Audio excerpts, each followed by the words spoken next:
Ease into the quiet, let your shoulders soften, and let the night take the weight from you.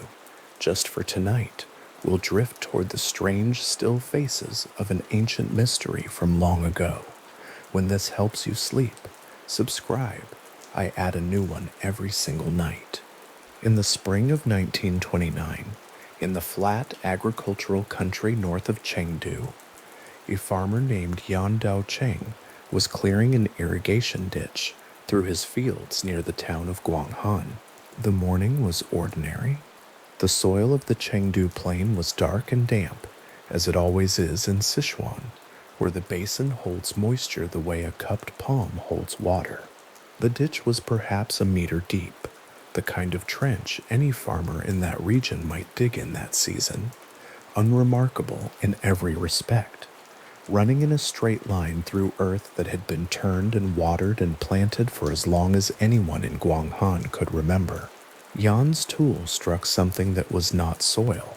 It struck something that gave without breaking, smooth and cool, and resistant in a way that mud is not. He cleared the earth around it carefully. What emerged from the cut wall of that narrow ditch was a disk of jade, pale green and circular, its surface covered in a fine layer of clay that had packed tight against it over a very long time. Around it, as he continued to clear the surrounding earth, were more objects, stone blades, jade rings, flat-worked surfaces of polished stone that caught no light because they were still covered in centuries of compacted sediment.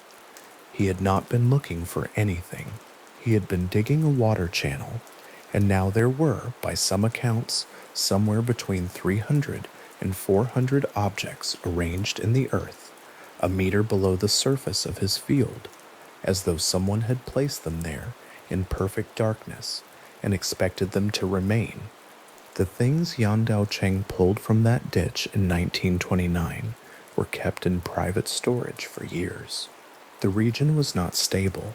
This was China in the late 1920s, and formal archaeological study required conditions that the decade did not easily supply.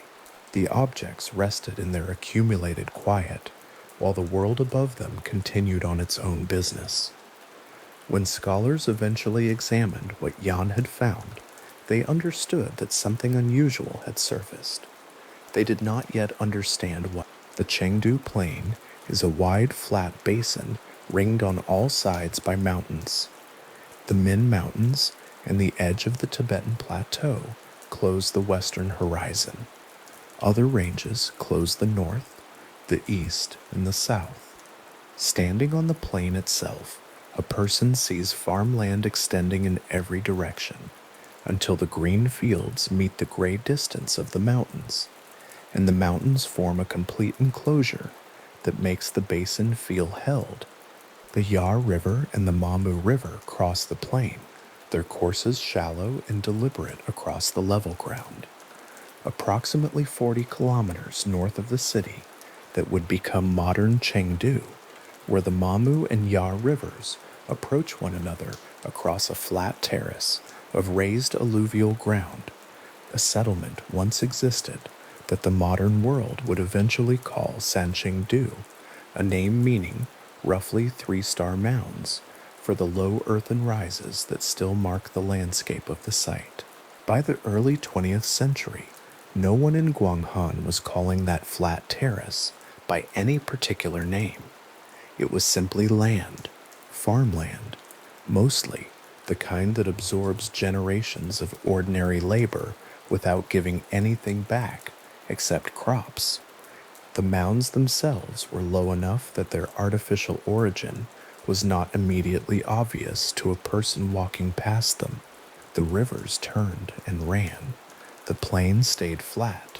Whatever had once stood or gathered or been performed on that raised terrace between the two watercourses had been absorbed so completely into the silence of the surrounding countryside that its former existence left no visible trace. A farmer in 1929 would have thought to notice. It was only the ditch that changed the equation. Only the ditch and the tool and the particular meter of depth at which Yan Dao Cheng was working when he struck the first smooth surface of jade. The objects he recovered were examined with increasing seriousness over the following decades, but the full weight of what lay beneath the Guanghan Plain was not appreciated until 1986. That summer, workers at a local brick factory were excavating earth from a pit, an ordinary industrial operation. The removal of clay for brick making, nothing in it to suggest that the ground in that area required any particular care. The workers broke through into a void. The earth around their tools gave way differently than it should have, and what they found when they looked into the collapsed section was a pit that had been sealed and was no longer sealed, a rectangular chamber cut into the ancient subsoil, its contents visible now in the afternoon light. The excavation teams from the Sichuan Provincial Museum arrived and began their work. What they found over the following weeks confirmed that the discovery of 1929 had been the first small signal of something much larger. Two adjacent rectangular pits, buried side by side in the earth of the Guanghan Plain, contained thousands of objects, bronze, jade, gold, and ivory, arranged in dense layered deposits that had not been disturbed since they were placed there and covered over, somewhere in the second millennium before the Common Era. The pits were excavated with the patience that the material demanded.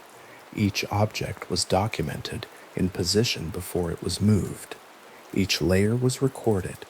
The depth of the deposits varied, and within the layers, archaeologists could observe that the objects were not simply thrown in, but arranged, placed in order, organized in some fashion, whose logic was no longer entirely legible, but whose deliberateness was not in question. Someone had known what they were doing. Someone had made choices about what went where, and in what sequence, and at what depth. The deposits were not refuse. They were not storage. The objects in them had been placed with a care that implied meaning, and the meaning of that care had been carried away with the people who understood it. Both pits showed something else that would take time to fully absorb. The objects inside them had been burned.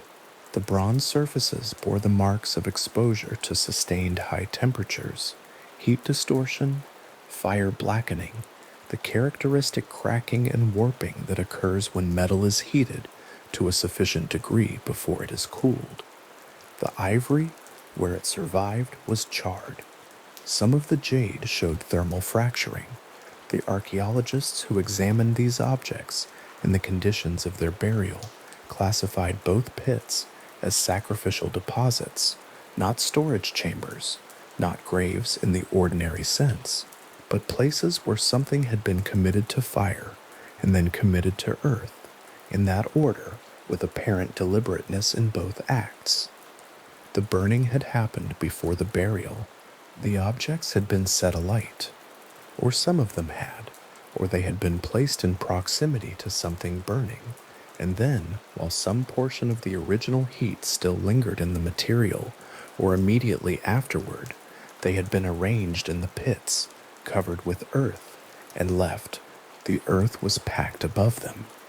The surface of the ground was smoothed, or simply worn back to its ordinary appearance over the years and decades and centuries that followed. The plain absorbed the pits the way the plain absorbed everything else, quietly, without announcement. Radiocarbon dating and the archaeological evidence of the objects themselves would eventually place the primary period of Sanxingdui's occupation, including the creation and burial of the sacrificial pits and everything they contained, broadly within the span of time between approximately 1200 and 1000 years before the Common Era.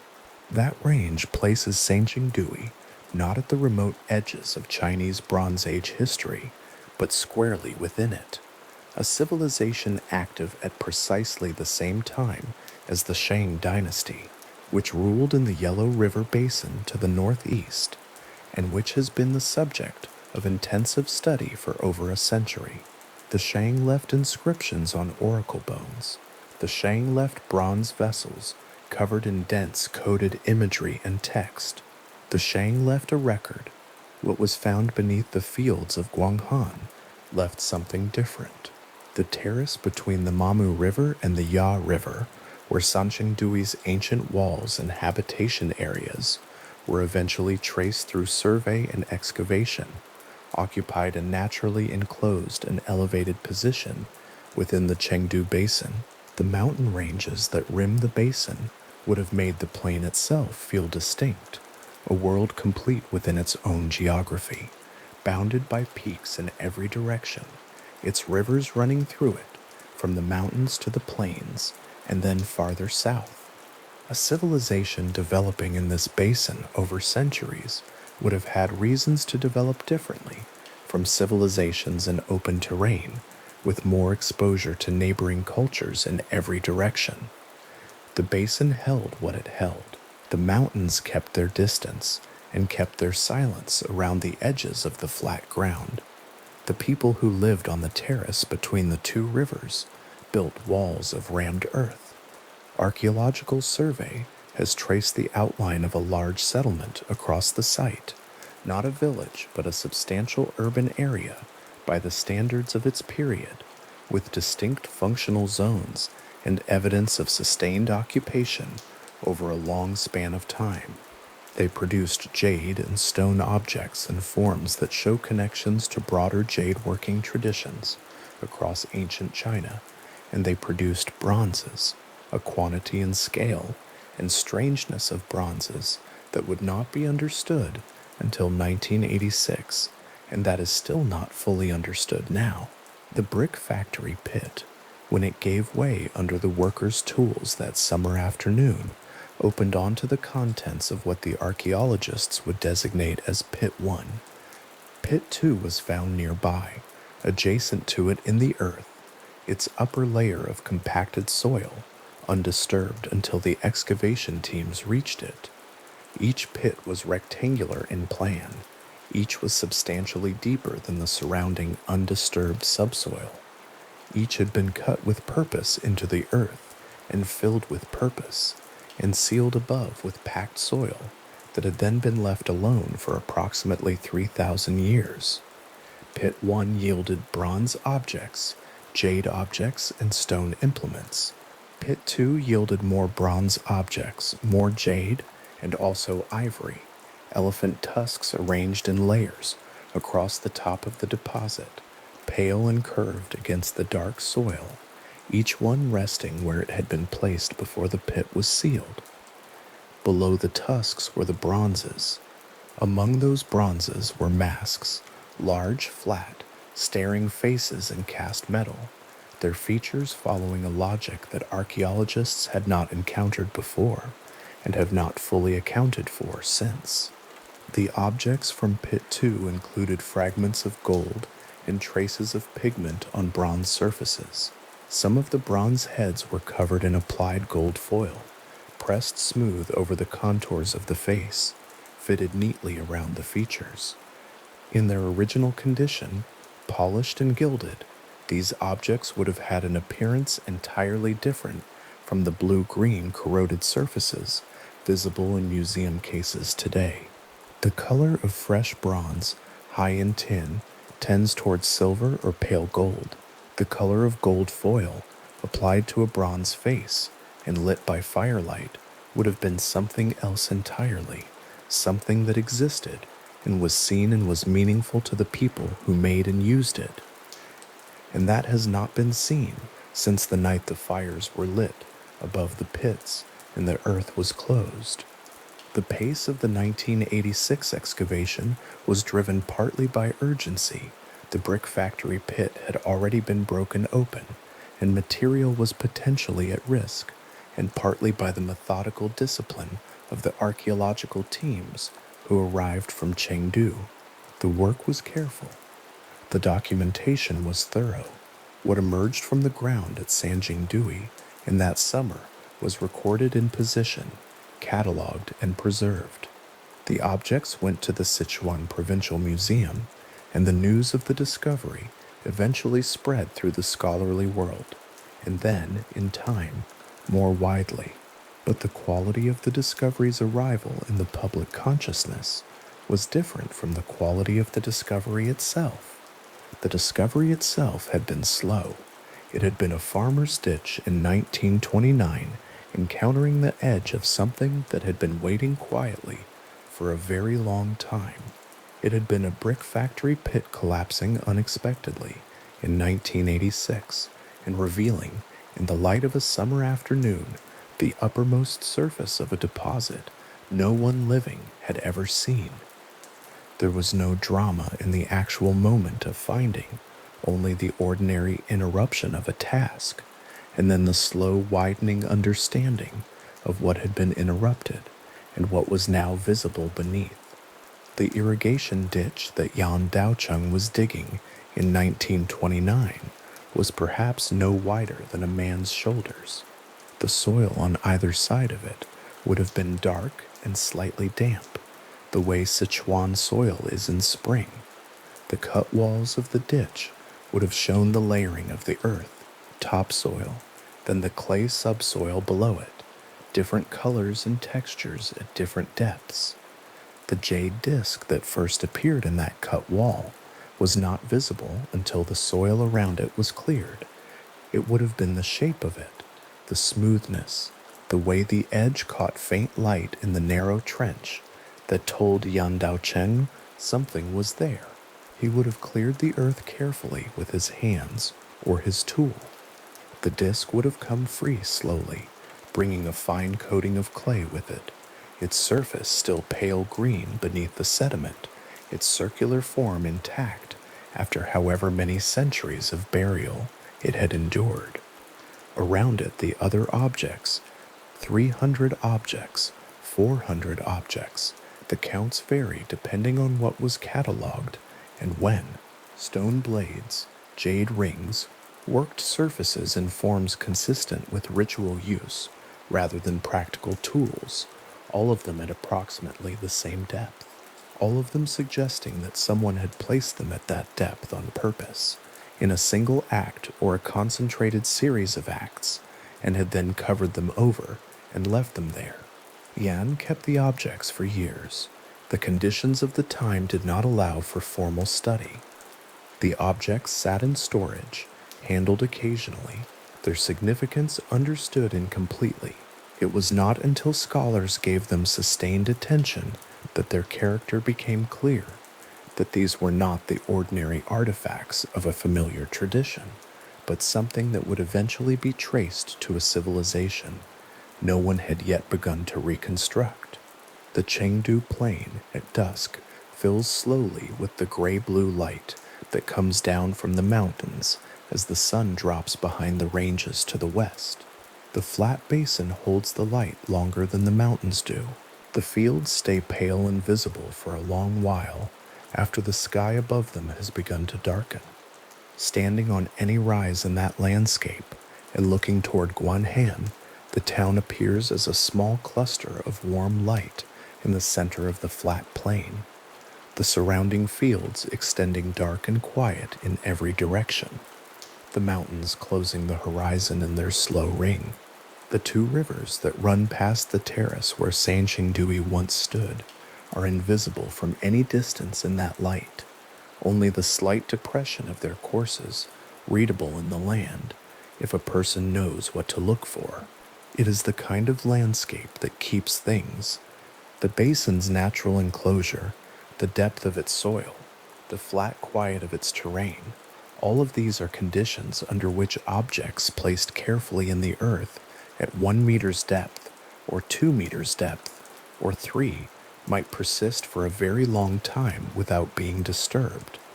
The farmers of Guanhan County had been working the surface of that soil for centuries before Yan Daocheng's ditch reached the level where the jade was waiting. The depth at which the objects rested was precisely enough depth to have been below the reach of ordinary agricultural disturbance, close enough to the surface to be found by a ditch a meter deep, far enough down to have been untouched by the generations of plowing and planting above them. There is something in that particular depth that is worth staying with for a moment. 1 meter. The tools of a farmer's ordinary labor, extended downward by the specific circumstance of irrigation work, were sufficient to reach what had been placed there. The placement depth was not so great that it required specialist excavation to encounter. It was simply below the depth of ordinary life, below the reach of routine, below the zone that any given day's work would disturb, but reachable by the particular labor of a particular morning in 1929, when the task required going a little deeper than usual.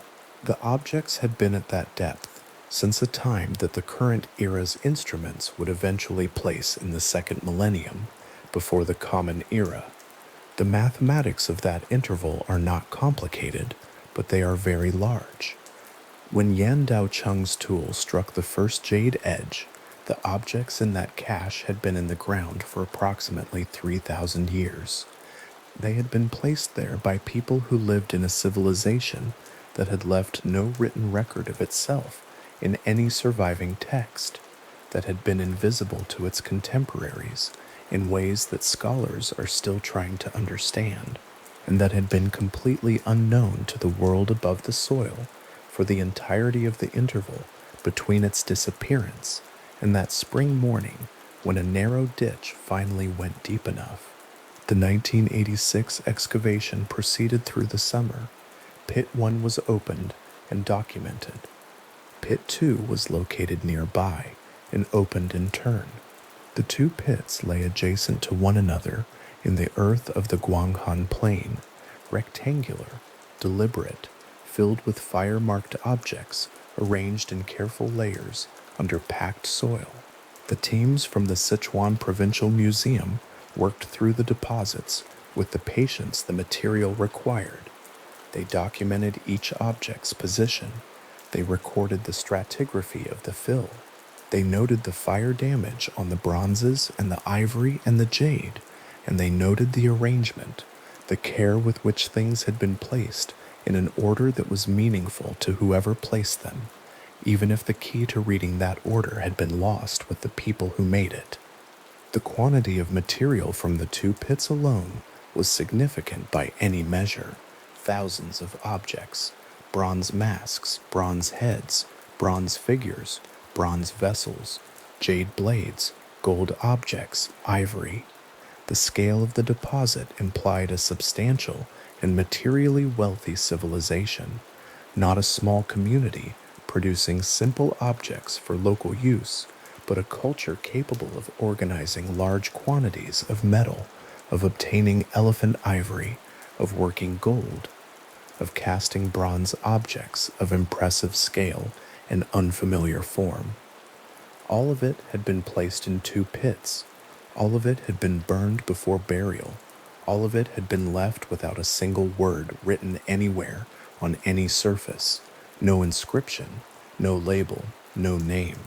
The archaeologists who worked through those deposits in the summer of 1986 were the first people to see those objects in full light since the night they were burned and buried. The fire-blackened bronzes, the cracked jade, the pale curved ivory in its layered arrangement, all of it had waited in darkness at a temperature determined by the deep earth, in a state of arrested time, while everything on the surface above changed in every possible way. The civilization that made the objects had ended. The Shang dynasty, which was contemporary with it, had ended. The Zhou dynasty had come and gone. The Qin had unified the region for a brief, fierce interval. The Han dynasty had risen and fallen. Centuries of dynasties had followed. Modern China had come into being. A brick factory had been built near Guanghan. Workers had dug into the earth in the summer of 1986 for ordinary industrial reasons, and the earth had given way. Two rectangular pits, side by side, their surfaces of packed soil, compressed by 3,000 years of time above them. Their contents arranged in the order in which they were placed, tusks above, bronzes below, jade and gold throughout, the arrangement preserved by the very darkness and pressure that had seemed to obliterate everything else. The people who placed the objects in those pits had covered them over and smoothed the surface above them and walked away, or ceased to be, or moved elsewhere, and had expected, or had accepted, that no one would look, not in their own generation, not in any generation that followed. The objects were given to the earth as to something final, and the earth had held them as though the gift were understood. The laboratory table at the Sichuan Provincial Museum, on which the first jade objects from Yan Dao Cheng's 1929 find eventually came to rest for formal examination, was the first modern surface those objects had touched that was not the soil of the Guanghan Plain. The pale green blades and rings their surfaces still dusty from decades of private storage before formal scholarship reached them, lay in a row under the careful light of a museum conservation room and were looked at by people who understood their period and their material and who found them, even within that understanding, genuinely unusual, not alarming, not impossible, unusual. The kind of unusual that takes a very long time to work through, because the full context needed to interpret the finding requires first knowing that the finding exists, and then recovering enough of the surrounding civilization to understand what the objects were in relation to it. That recovery, in 1929, had barely begun. It would require the summer of 1986 to begin in earnest, and it would still be ongoing in significant ways 30 and 40 years after that. The Chengdu Plain is quiet in the middle of the night. The mountain ranges that surround the basin are invisible in darkness, but present in the way that large landforms are always present even when they cannot be seen, as a weight in the air, a modification of wind and temperature, a sense of enclosure without walls. The fields between Guanghan and the distant mountains are flat and dark and unremarkable. The rivers run their shallow courses as they have always run. The raised terrace between the Mamu and the Ya lies in the same place it has always lain, the same gentle elevation above the surrounding plain, the same quiet position between the two watercourses. Beneath that terrace, and beneath the fields around it, the earth continues to hold what has not yet been found. The 1929 cache was found by a ditch. The 1986 pits were found by a brick factory's excavation. The soil of the Guanghan Plain extends in every direction, and the Sanxingdui civilization built and burned and buried across it for centuries, and the full extent of what remains below the surface has not been determined and may not be determined for a very long time. What is known is what has surfaced.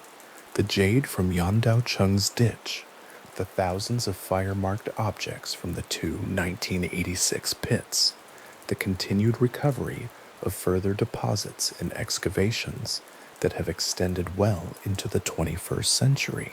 The two pits from 1986, fully excavated and documented, now exist in the archaeological record as Pit 1 and Pit 2 at the Sanxingdui site. Their contents fill museum cases and archival catalogs. Their dimensions and stratigraphy have been published in detailed reports. The fire damage on the objects, the arrangement of the ivory above the bronzes, the absence of any inscription on any bronze surface, the radiocarbon dates placing the burial in the second millennium before the Common Era. All of this is part of the formal record now, accessible and studied and discussed.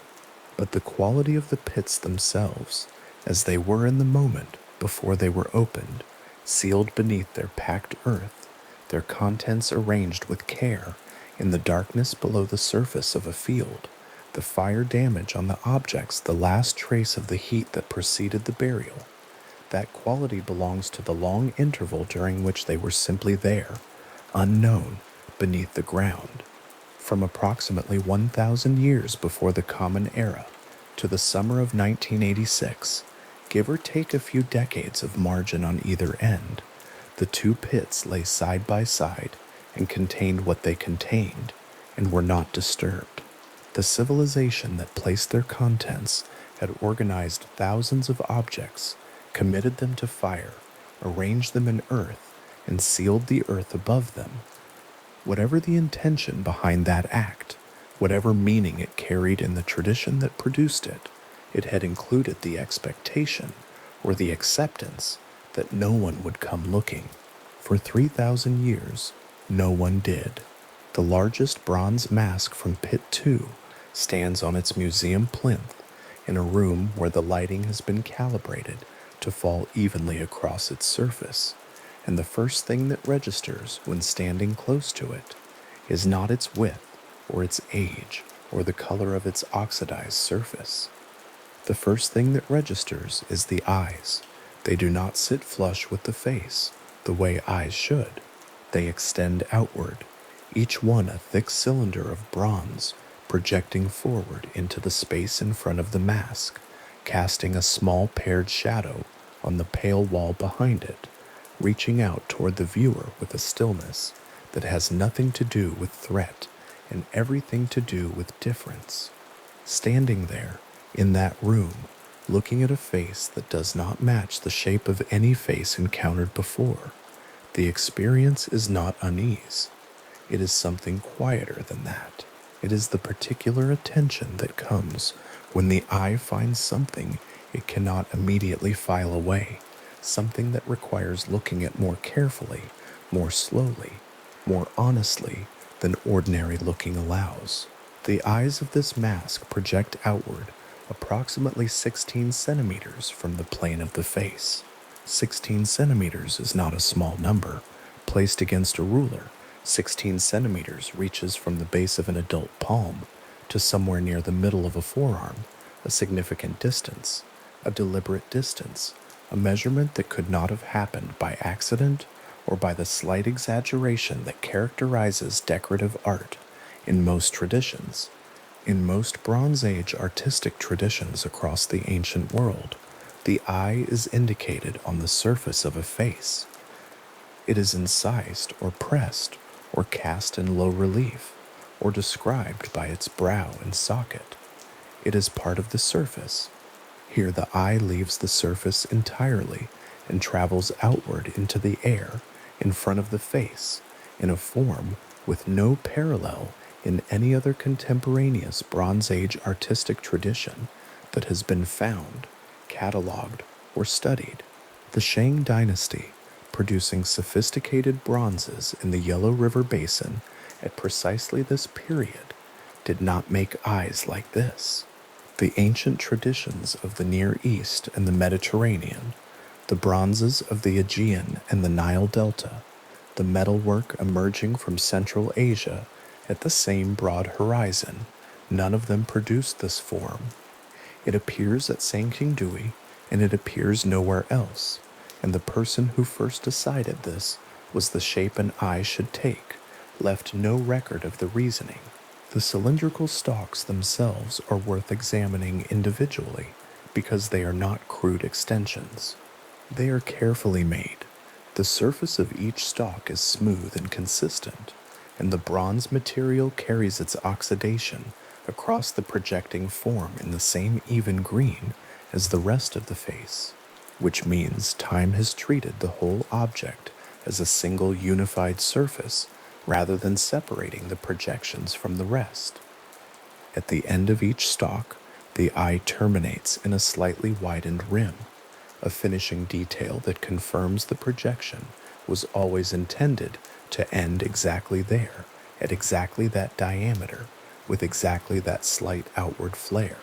This is not an object that was made hastily or experimentally.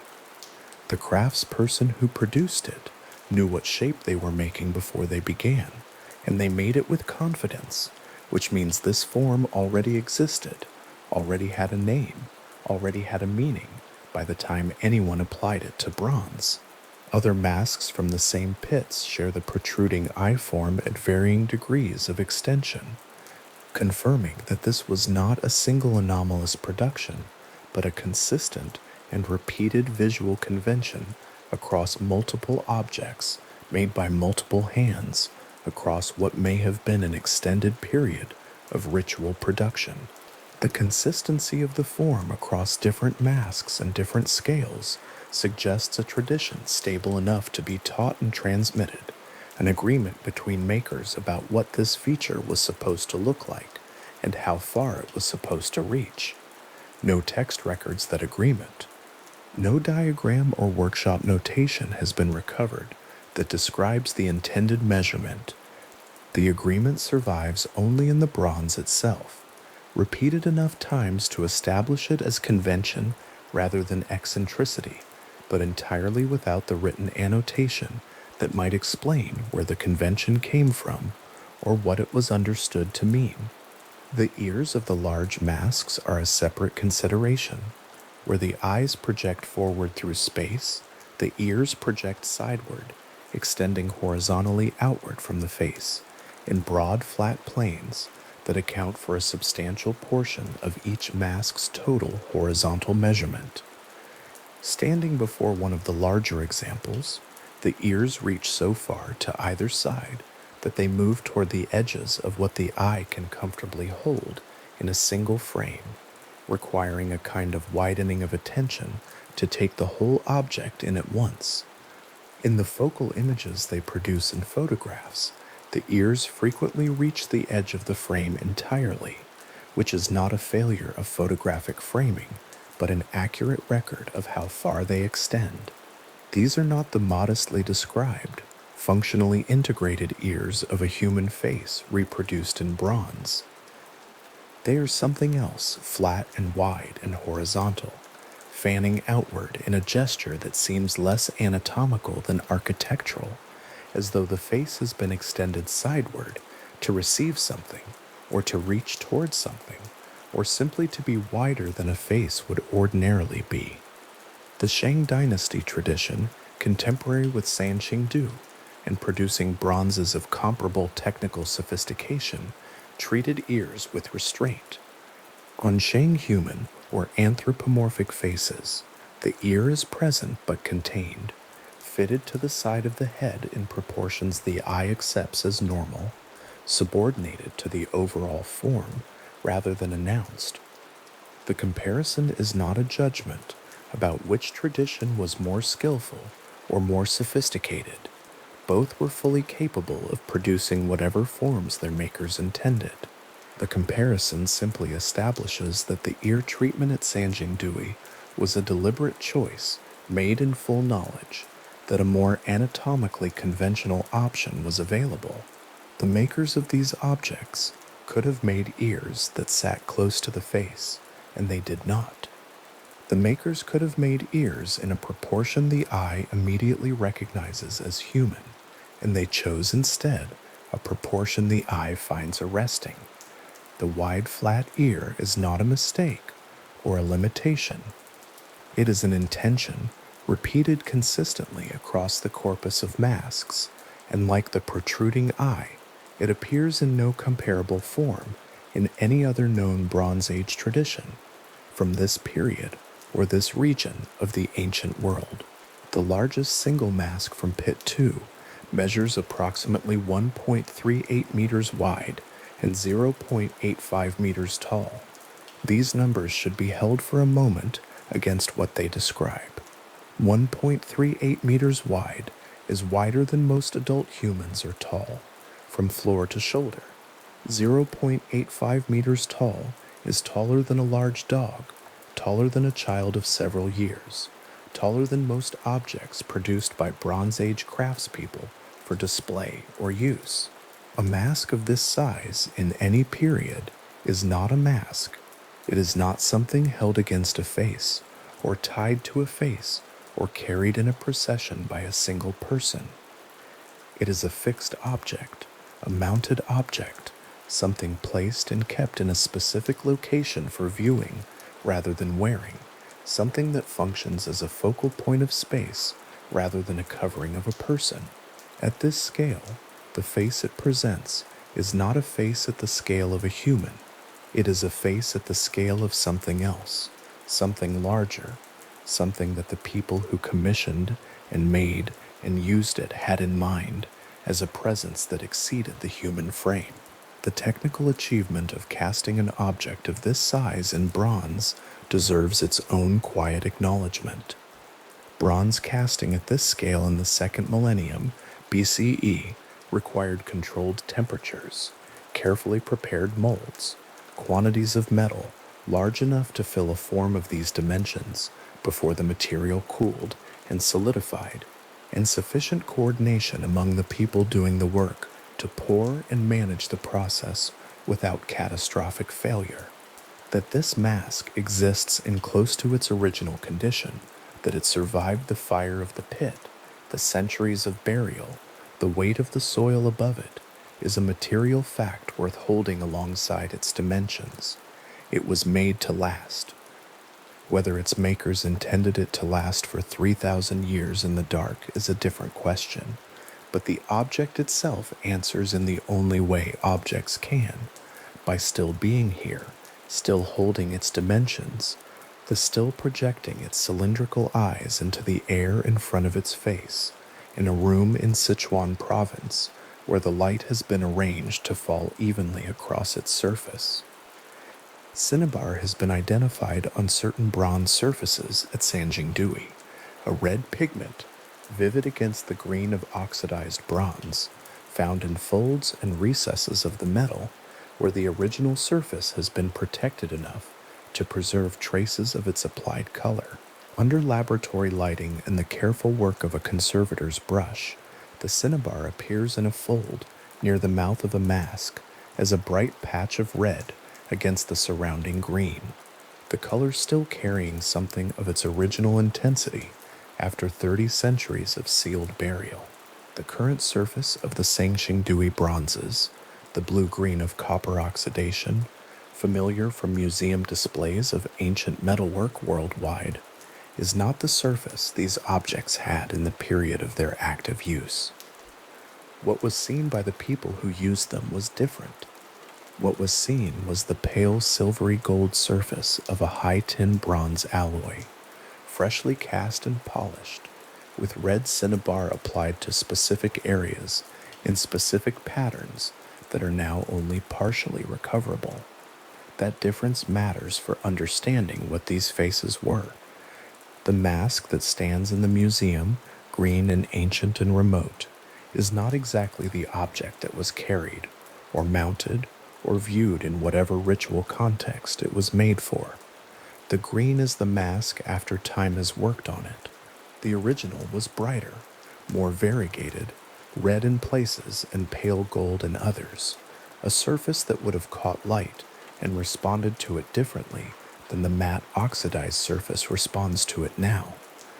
Imagining the face as it would have appeared in firelight, the high-tin bronze throwing back flame and shadow, the cinnabar holding its red in the moving light, the cylindrical eyes catching the brightness along their curved surfaces, produces something that does not resemble the quiet museum object. The quiet museum object is what remains after fire and time and 3,000 years of soil. What was seen originally was something more immediate, more present, more deliberately constructed as a visual experience in a specific luminous environment. Gold foil appears on several of the bronze heads recovered from the Sanxingdui pits, and its application is not incidental. The foil has been fitted carefully to the contours of the face, pressed into the hollows beside the nose, laid smoothly across the brow, folded neatly over the edges of the ears where the metal wraps around the underlying bronze.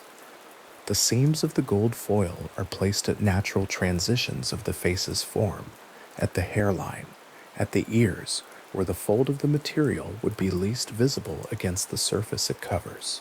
This is skilled work, the work of someone who understood both the material properties of thin gold sheet and the topography of the bronze surface beneath it. A conservation tray in which one of these gold-foiled heads rests gives back a surface that is smooth and fitted and almost entirely intact, the gold still adhering to the bronze after its long burial, still lying in the contours of a nose and a brow pressed into it 3,000 years ago. A bronze head with gold foil pressed over its face is not a bronze head. It is a gold face resting on a bronze armature. The viewer sees gold, not bronze. The viewer sees the face as golden, and the experience of looking at it is the experience of looking at a golden face, not an alloy face, not a technically produced surface, but a precious one, a surface that declares something about the object's status and purpose through the material it presents to the eye. Gold at this period and in this region, as in most ancient traditions, carried weight beyond its material properties. A face covered in gold is a face that has been elevated, clarified, made to appear in a register different from the ordinary. The gold foil on the Sanxingdui heads is not decoration in the modern sense. It is a statement about what kind of face this is, made in a material that those who saw it would have recognized immediately as a statement, even if the specific content of that statement, who this face represents, what it is for, what relationship it establishes between the viewer and whatever it depicts, is no longer recoverable in its full meaning. The bare bronze surface of an unmarked Sanxingdui mask can be compared in a museum display directly to the surface of a Shang dynasty bronze vessel. The contrast between them is immediate and total. The Shang surface is dense with information.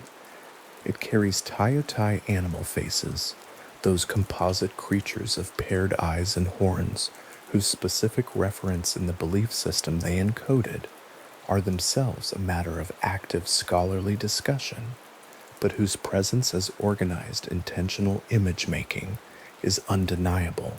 It carries columns of inscription, cast characters in a writing system that, while different from modern Chinese in many specifics, is recognizably a writing system, a method of recording language in durable form, a way of making the spoken word permanent. A Shang bronze vessel might tell the viewer whose commission produced it, which ancestor it was made to honor, what occasion it was created to mark. The surface of a Shang bronze is a surface that speaks. The surface of a Sanxingdui mask is silent. There are no columns of inscription. There are no recognizable animal forms of the kind the Shang tradition favored. There is bronze, worked into a shape, the shape of a face, the shape of a nose, and a brow, and a wide flat ear, and a cylindrical eye, and then nothing, no text, no graph, no written mark of any kind has been identified on any Sanxingdui bronze mask or face. The contrast with the Shang tradition is not a matter of degree, but of kind. The Shang chose to write on their bronzes. The Sanxingdui tradition did not. Whether that absence reflects the absence of writing entirely, or the use of a writing system not yet identified, or a deliberate ritual choice to keep these objects outside the register of text, the record does not say.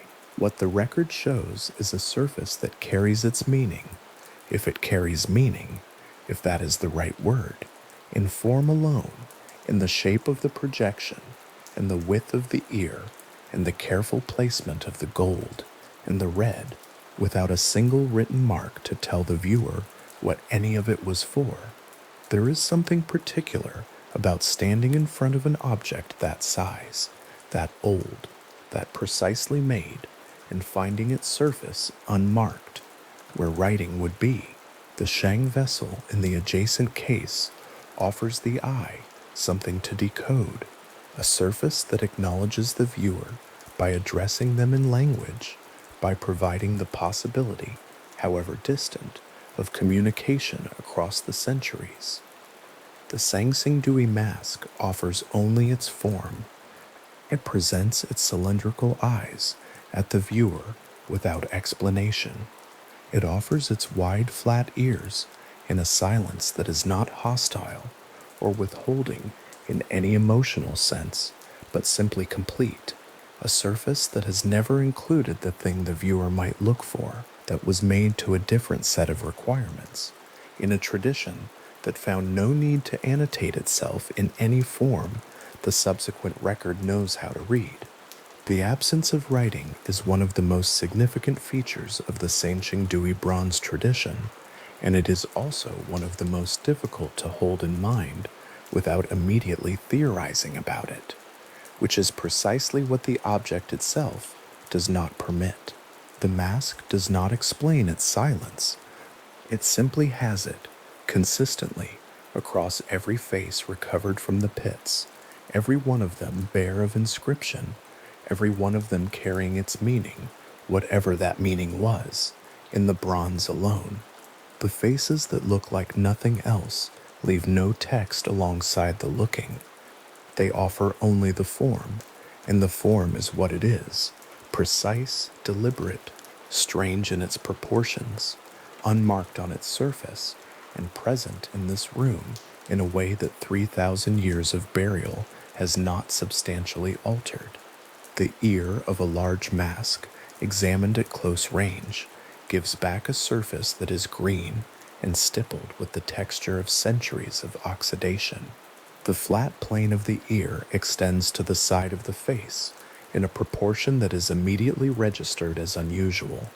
The ear does not sit where an ear should sit, in the proportions the eye has learned to expect from a lifetime of looking at faces. It extends farther. It reaches. The oxidized surface of the extended ear carries the same fine variations as the face around it, the same small pits and rises that mark the passage of time and metal, the same accumulated texture that distinguishes a genuinely ancient surface from a reproduction. Whatever the ear was intended to communicate in the belief system that produced it, it communicates now also the passage of time across its surface, the slow chemistry of copper and air and soil, the documentary evidence of its own age, running a hypothetical eye across the full width of one of the larger masks, from the outer edge of one ear, across the face, to the outer edge of the other, covers a span that challenges the immediate framing of the object as a face. A face in the ordinary experience of looking at faces occupies a compact space. Its features are organized within a range of proportions the eye reads immediately as coherent and human.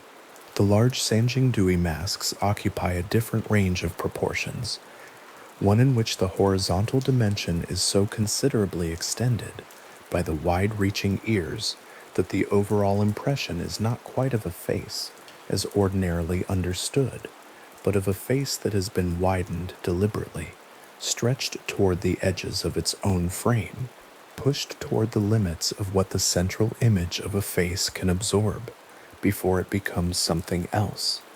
It does not become something else. It remains a face. There is a nose. There are eyes. There is a mouth. There is a structure that the eye reads as facial, but it is a face held at the edge of its own category, and that edge is where it has always been, and the makers put it there. The cinnabar on the mask surface, revealed in a fold near the mouth under the conservator's brush, is a very particular shade of red, not dark or brownish, but bright, almost mineral in its clarity, the red of a pigment that has not degraded as much as the outer surface might suggest. Under laboratory light, the red appears against the green of the oxidized bronze, with a contrast that is striking without being loud, a quiet intensity that survives 3,000 years of sealed burial as a patch of color still declaring itself against the surrounding surface. This is the original mask, speaking through what remains of its pigment. The red was placed here, in this fold, by a person who had reasons for placing it there. reasons that existed within a system of meaning this object was part of, and this record has not recovered, gold and red together, on a face whose eyes extend into the air in front of it, and whose ears reach to the edge of any frame that tries to contain them. This was the experience of the person who used these objects, who saw them in whatever context made sense of them. The green corroded surface and the bare examination light of a museum conservation lab are a later experience, an experience shaped by loss rather than original intention. Both experiences are real. Both are the mask. One is what time has left of it. The other is what the makers made. The standing bronze figure from Pit 2, to be distinguished from the masks, wears its gold foil differently than the heads. On certain of the heads, the gold covers the entire face, smoothly and completely, while on others it is more selective, covering specific areas and leaving others in bare bronze. The variation itself suggests that the application of gold was not a single undifferentiated convention, but a practice with internal distinctions, a grammar of precious surface that corresponded to something within the system of meaning these objects were part of. What the grammar said, which areas of a face required gold coverage and which did not, and what the difference signified, is not recoverable from the objects alone. The distinction is visible, the meaning behind it is not. A Sanxingdui bronze head with its gold foil intact, resting in a conservation tray, is an object that is difficult to look at without slowing down. The gold foil is thin enough to follow the contours of the underlying bronze closely, pressing into the hollows of the nose and lying flat across the brow and wrapping around the edges of the ears with a precision that reveals the care of its application.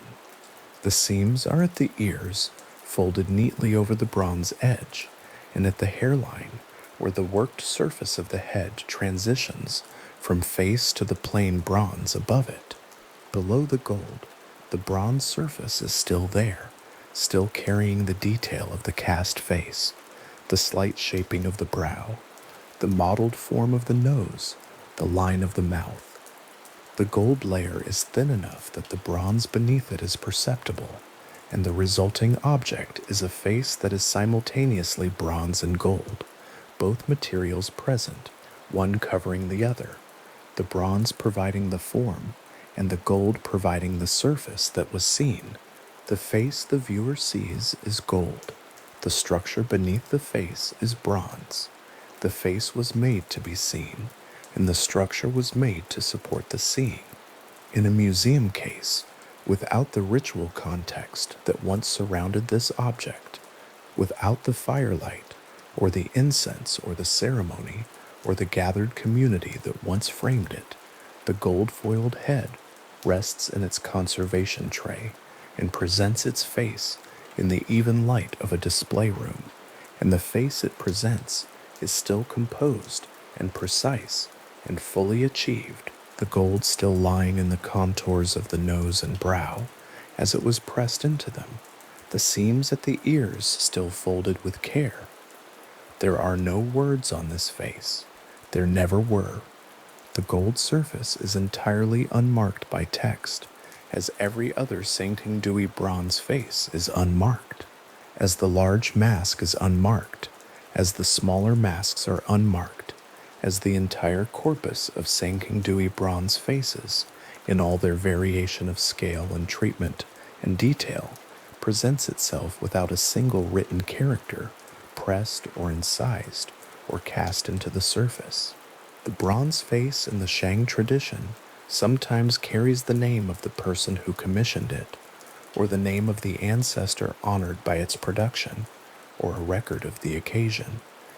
In the face itself, or the vessel whose surface the face decorates, speaks its own history in written form, tells the viewer who made it, and why and for whom, makes itself legible across time, in the way that writing makes things legible, anchors itself in language. The Sanxingdui face has no such anchor. It floats free of text, holds whatever it held in the form of its making alone, presents itself to the viewer as pure object, pure form, pure material, pure surface, without the supplementary information that writing would have given it. Where writing would be, on a Shang bronze, is simply metal. The surface of a Sanxingdui mask, at the place where an inscription might have been placed, if inscription had been part of this tradition, is smooth and unmarked and green with oxidation and complete in its silence. The mask has been looking at whatever it has been looking at for 3,000 years without recording what it saw. It was not made to record. It was made to look, those cylindrical eyes projecting forward into the space in front of the face, extending into the air toward whatever the mask was oriented toward in its original ritual context, reaching outward in a form unlike any other Bronze Age artistic tradition produced, in a direction that no surviving text describes. Whatever lay in the direction the mask faced is not in the record. The mask faced it nonetheless, and faces it still, from its plinth in a room where the light falls evenly across its surface, and the shadows of its cylindrical eyes lie small and regular on the pale wall behind it. The bare surface where writing would be is just bronze, green now, corroded across 3 millennia of air and soil and time, but fundamentally unchanged in its substance. The same metal that was poured into a mold and allowed to cool in Sichuan 3,000 years ago, the same material that was decorated with cinnabar and gold foil and arranged in a burning pit and buried under compacted soil and left, what the face knew, if that is a word that can be used for an object, and perhaps it cannot be used precisely, but it is the word that presents itself. It kept in the form of its own making, in the particular angle of the projecting eyes and the width of the reaching ears and the smooth unmarked surface of the bronze between them. That is all it offers. That is all it has ever offered. And the surface where writing would be, where a Shang craftsperson would have pressed the name or the dedication or the occasion into the wet clay of the mold before pouring, is smooth and green and entirely quiet, holding whatever it was given to hold in a silence that nothing in the record has yet found a way to read. There is a passage in the Huiyang Guoji, a geographical and historical text compiled by a scholar named Chang Ku, sometime in the 4th century of the Common Era, that describes the first king of ancient Shu in the following way. His name was Kongkong. He came first. His eyes protruded outward. That is nearly everything the passage says about him. The name, the order, and the eyes. The rest of the description is given over to rivers and distances, and the names of places that can no longer be confidently located on any modern map. Kong's protruding eyes appear in the text as a simple physical fact, reported in the same flat register as the elevation of a mountain pass or the course of a tributary river, without emphasis and without explanation, as though the detail was common knowledge at the time and required no commentary. Chang Kuo was writing more than 1,000 years after the civilization that built the bronze faces had buried them and gone quiet. The chain of transmission he was drawing on, oral traditions, earlier regional texts now lost, the accumulated memory of a people who had already been absorbed into larger imperial structures, stretched back across an interval so long that the original fact, if there was one, had moved through generations of retelling before it arrived in his account. What he preserved was not a first-hand description. It was the echo of an echo of something that had once been known and had gradually thinned down to this: the name, the order, the eyes. The scholars who came to the Huiyang Guoji after 1986 and read that passage about Kong's eyes found themselves reading it differently than anyone had before. The protruding bronze eyes of the Sanxingdui masks, the cylindrical stalks projecting forward from the face, some of them extending 16 centimeters beyond the plane of the cheek, had existed in the scholarly literature for less than a decade.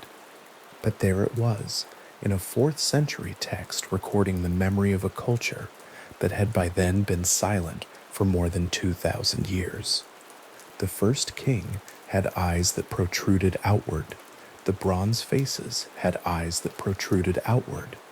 Whether one explains the other, whether the masks are portraits of King Kong, or representations of his divine nature, or whether the resemblance is a long coincidence closing across 3 millennia, the record does not say.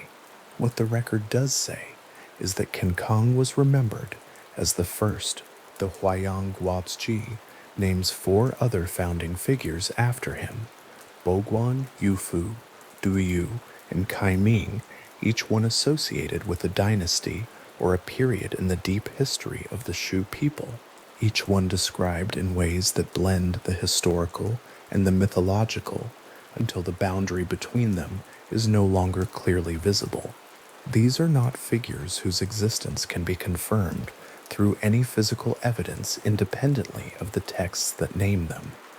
They are the kind of rulers who exist on the far side of the line, where verifiable history dissolves into the traditions that cultures keep about themselves, the stories that feel too important to lose, even when the details can no longer be checked. Chang Kua's account is the most complete early record of these figures that survives, and it was written so long after the fact that the people he was writing about had been living as memory for roughly as many centuries as now separate the present from the founding of Rome. The Shu civilization that Chang Kua's trying to describe was not, when it existed, invisible in the way that archaeological cultures can be invisible, the kind of culture known only from pollen samples and stone tool distributions, a presence inferred from the material traces it left in soil. The people who made the bronze faces lived in a walled urban center with substantial architecture, sustained a metallurgical tradition of extraordinary technical sophistication, conducted large-scale ritual ceremonies involving hundreds of major objects, and maintained trade networks reaching into what is now Yunnan province, and possibly beyond. This was a civilization operating at full capacity. It was not small, it was not marginal. It left the Chengdu plain with evidence, buried deeply and carefully, of the kind of organized complexity that produces monumental art and institutional religion and the social structures that sustain them. It was in every measurable sense a major Bronze Age culture. Yet its contemporaries in the north left almost no record of it. The Shang dynasty, whose scribes and ritual specialists were inscribing questions and records onto oracle bones and casting commemorative texts into bronze vessels at precisely the period when Sanxingdui was at its height, appear to have had little to say about whatever was happening in the Sichuan basin, 500 kilometers to their southwest. The oracle bone inscriptions that survive from the Shang, thousands of them, covering divination queries about harvests, military campaigns, royal health, ritual schedules, and the intentions of ancestors, do not contain references to a major neighboring civilization that would, if found tomorrow by a traveler, be considered one of the remarkable achievements of the ancient world. The Shang archives are not silent because they recorded little. They are extensively detailed. The Sichuan basin simply does not appear in them at a scale that reflects what was actually there. This silence has puzzled historians for decades. The explanations that have been offered are generally practical rather than mysterious. Trade routes may have run east-west rather than north-south. The mountain terrain between the Sichuan basin and the central plains may have limited contact to occasional rather than sustained exchange. The two cultures may have had what one historian described as adjacent but largely parallel existences, with little diplomatic or military interaction to record. These are plausible frameworks. None of them can be confirmed with the evidence currently available, and none of them entirely resolves the strangeness of two sophisticated Bronze Age civilizations operating simultaneously within several hundred kilometers of each other with so little apparent mutual documentation. The Shang court recorded its concerns extensively. The Sichuan basin was apparently not among them. The silence is not, it should be said, complete. There are indirect traces. Some scholars have noted possible material connections between Sichuan and areas further east during this period. The Shang had contacts with cultures across a wide geographic range, and the complete isolation of the Chengdu Plain from all exchange networks is not what the physical evidence suggests, but the record of direct acknowledgement, the kind of reference that would establish Sanxingdui's existence in the written memory of a neighboring literate culture, does not exist in any form that has yet been found. Whatever was known about the civilization in the walled city on the terrace between the Mamu River and the Yao River was known, apparently, only to the people who lived there, and they left no written record of their own. The Sanxingdui bronze tradition offers its own form of documentation, and it is worth staying with it long enough to understand what it communicates and what it withholds. The objects in the sacrificial pits are not random accumulations. They are the products of a sustained artistic and ritual vocabulary, a shared visual language produced over generations by craftspeople who understood what they were making and why it mattered. The protruding eyes appear consistently across multiple masks. The large flaring ears appear consistently. The gold foil applied to faces appears consistently.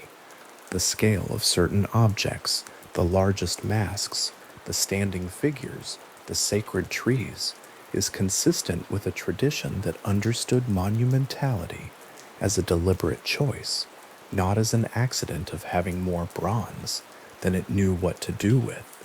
Whatever this tradition was recording and transmitting through its objects, it was doing so with intention, across time, with the kind of accumulated institutional knowledge that requires not just skilled craftspeople, but a continuity of teaching and learning and shared purpose.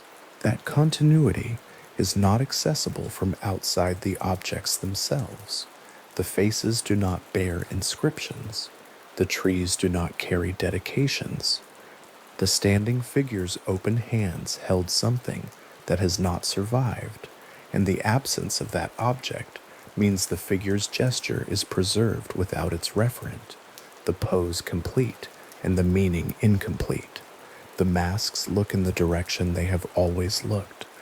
Whatever they were facing, the inside of a ritual space, the open sky above a ceremonial platform, the assembled participants in a ceremony that ended 3,000 years ago. The direction of their gaze is recorded, but the object of it is gone. The bronze sacred tree recovered from Pit 2 is among all the objects from Sanxingdui, the one that most clearly communicates the scale of the civilization's ambition.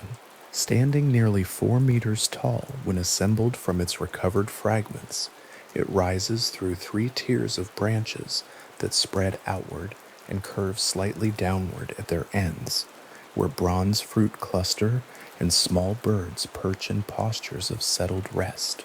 The trunk carries a dragon-like figure that coils from near the top downward in a long spiral, its body detailed, and its presence suggesting that the tree was understood not just as a botanical form, but as a meeting point between different realms, a vertical axis carrying meaning between a lower register and an upper one.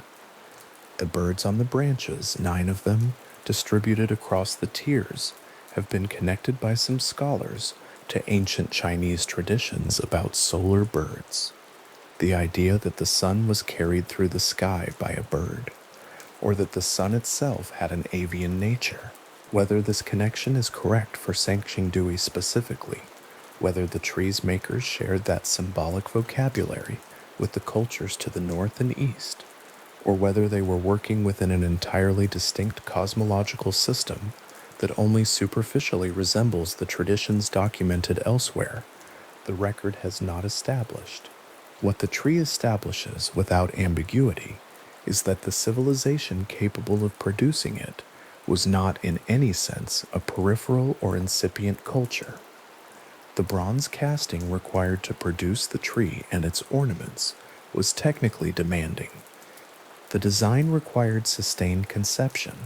Someone held the image of a 4-meter tree in mind, long enough to work out its proportions, its tiered branching structure, its distribution of decorative elements, and that conception had to be communicated across a production process involving multiple craftspeople working on components that would eventually be assembled into a unified whole.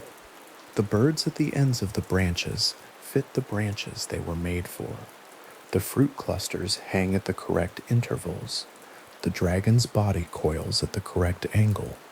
This is not improvised work. It is the product of a tradition that had been doing this long enough to be very good at it. The tree was found in the pit in fragments, fire damaged and disassembled, placed there in the same deliberate act of deposition that brought the bronze faces and the standing figures and the elephant tusks into the earth. Whether the tree was broken before burial or was broken by the weight of what was placed on top of it over 3,000 years of entombment, the fact of its fragmentation means that its current assembled form in the museum is a reconstruction, a careful, scholarly, well-supported reconstruction, but a reconstruction nonetheless. The original tree, in its period of active use, stood somewhere in the ritual landscape of Sanxingdui and was seen by people whose names are not recorded. It was then broken, or burned, or both, and placed in a pit, and covered, and left. The 4th century text that might have said something about it does not. The tree is its own testimony. The Huaiyang Guaji's account of ancient Shu takes on a particular quality when read alongside the physical evidence from the sacrificial pits. Changhua was trying to document a civilization that had by his time already been layered over by centuries of subsequent history. Chang conquest, Han administration, the gradual absorption of the Shu region into the imperial Chinese cultural and political sphere, the distinctive tradition of the walled city on the Chengdu plain, the protruding-eyed masks, and the sacred trees, and the standing figures with their open hands, had by Changhua's time been replaced by a material culture that looked nothing like them. The Jinsha site, which appears to represent the cultural successor to Sanxingdui, had itself been active for only a few centuries after Sanxingdui's abandonment, before its own distinctive traditions were absorbed or transformed. By the time Chenghu was writing, the material evidence for the world he was trying to describe was buried under fields and silt, invisible, unexcavated. What he had was the tradition, the accumulated memory of generations of Shu people about who they were and where they came from.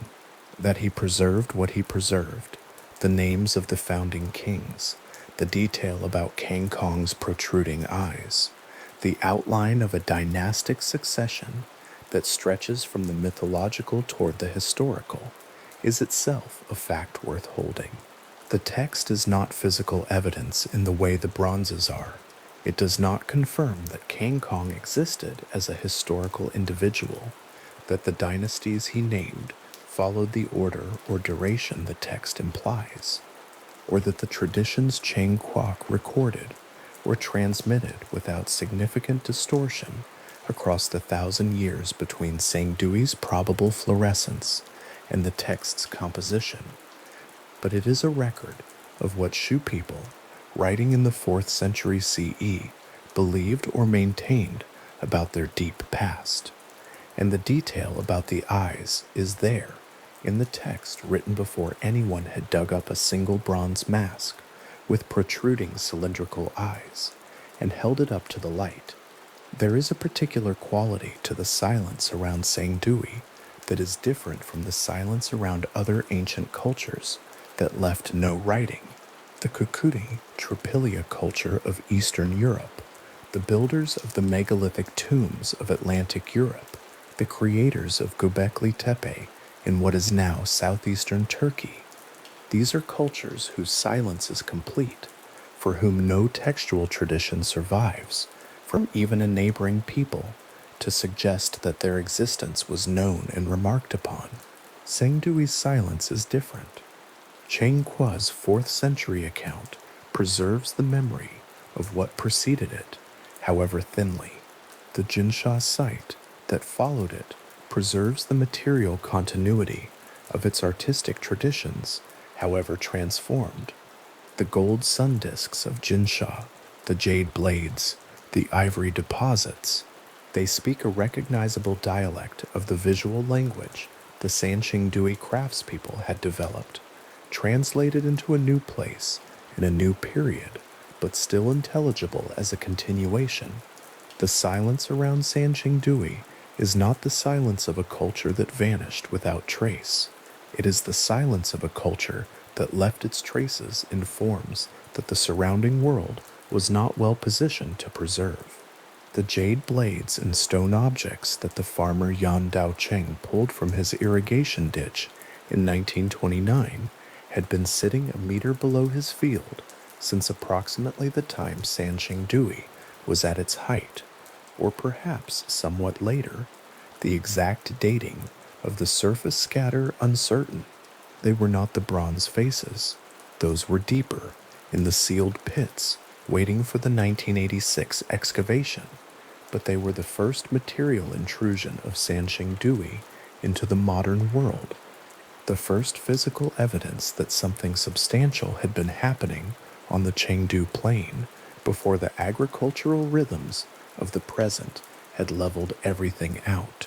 Yan Daocheng would not have known, looking at the jade disc in his muddy hands, that he was holding an edge of a tradition that included 4-meter bronze trees and masks with projecting eyes and a standing human figure taller than any other from the Bronze Age world. He had a jade disc. He had a wet ditch. He had a field to return to. The decades between 1929 and 1986 are part of the story in their own quiet way. The jade objects from Yan Daocheng's find eventually reached academic attention, and limited excavations were conducted at the Sanxingdui site in the 1930s. But the full character of the site, the existence of the sacrificial pits, the nature and scale of the bronze tradition buried within them, was not known until the brick factory workers broke through the pit edge in the summer of 1986. For more than 50 years, the site existed in the scholarly literature as a place with interesting jade objects and a soil profile suggesting significant occupation, but not yet as a place containing one of the most remarkable Bronze Age assemblages in the world. The masks and the trees and the standing figure were still 3 meters underground, in the dark, precisely where they had been placed.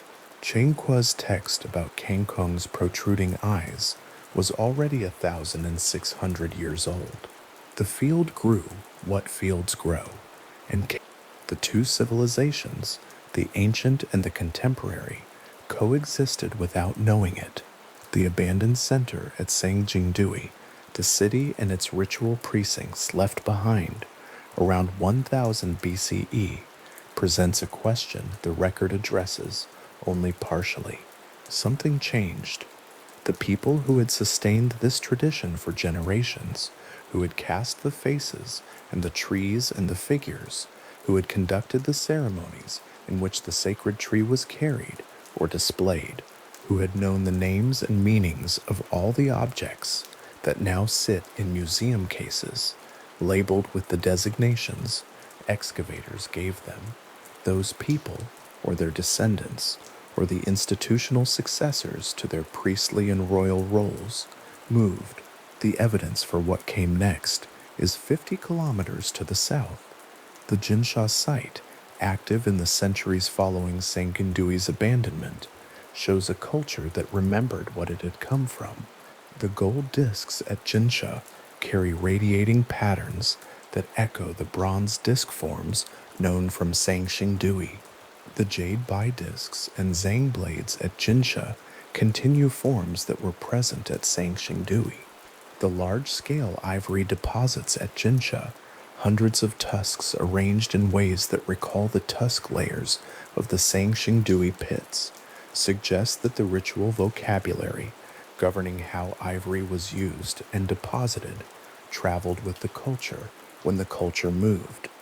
What the Jinsha evidence does not provide is an explanation for the movement itself. The proposed causes, flooding of the rivers that bounded the Sanxingdui Terrace, political reorganization, ritual relocation motivated by factors in the culture's own cosmological understanding.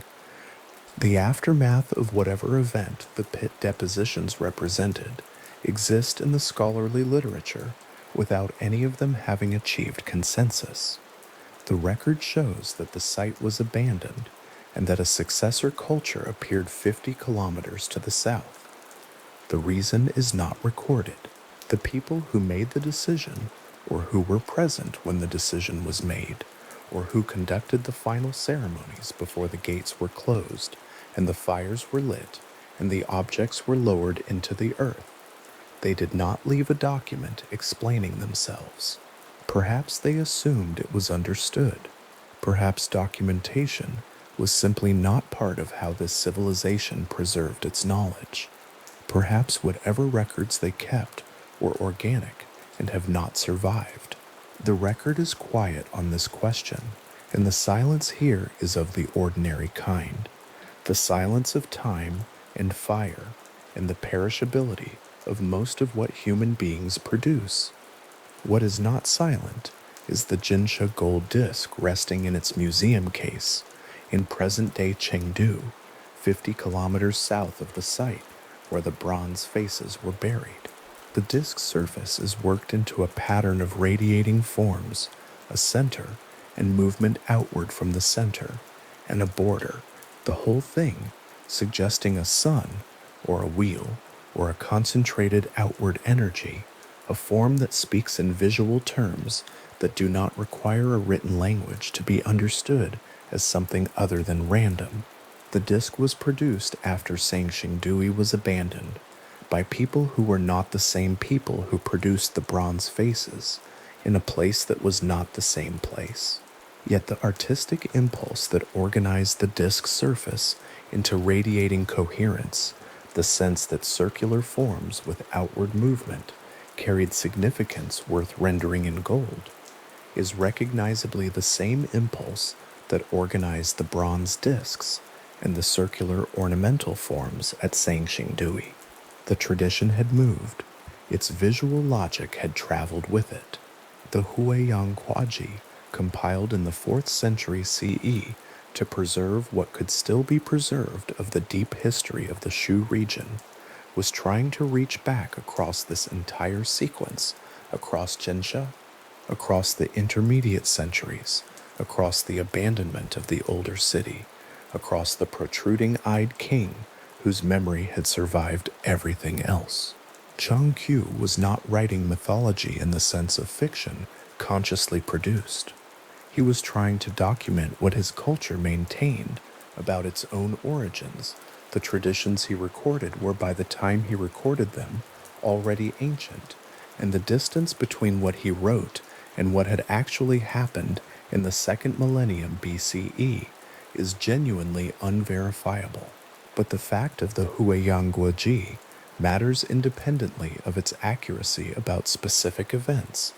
It is evidence that the memory of the ancient Shu tradition was alive and preserved in some form through the centuries of Qin conquest and Han imperial administration. that the people of the Sichuan region maintained a sense of their own distinct deep history, even as the political and material culture of that history was absorbed into larger structures.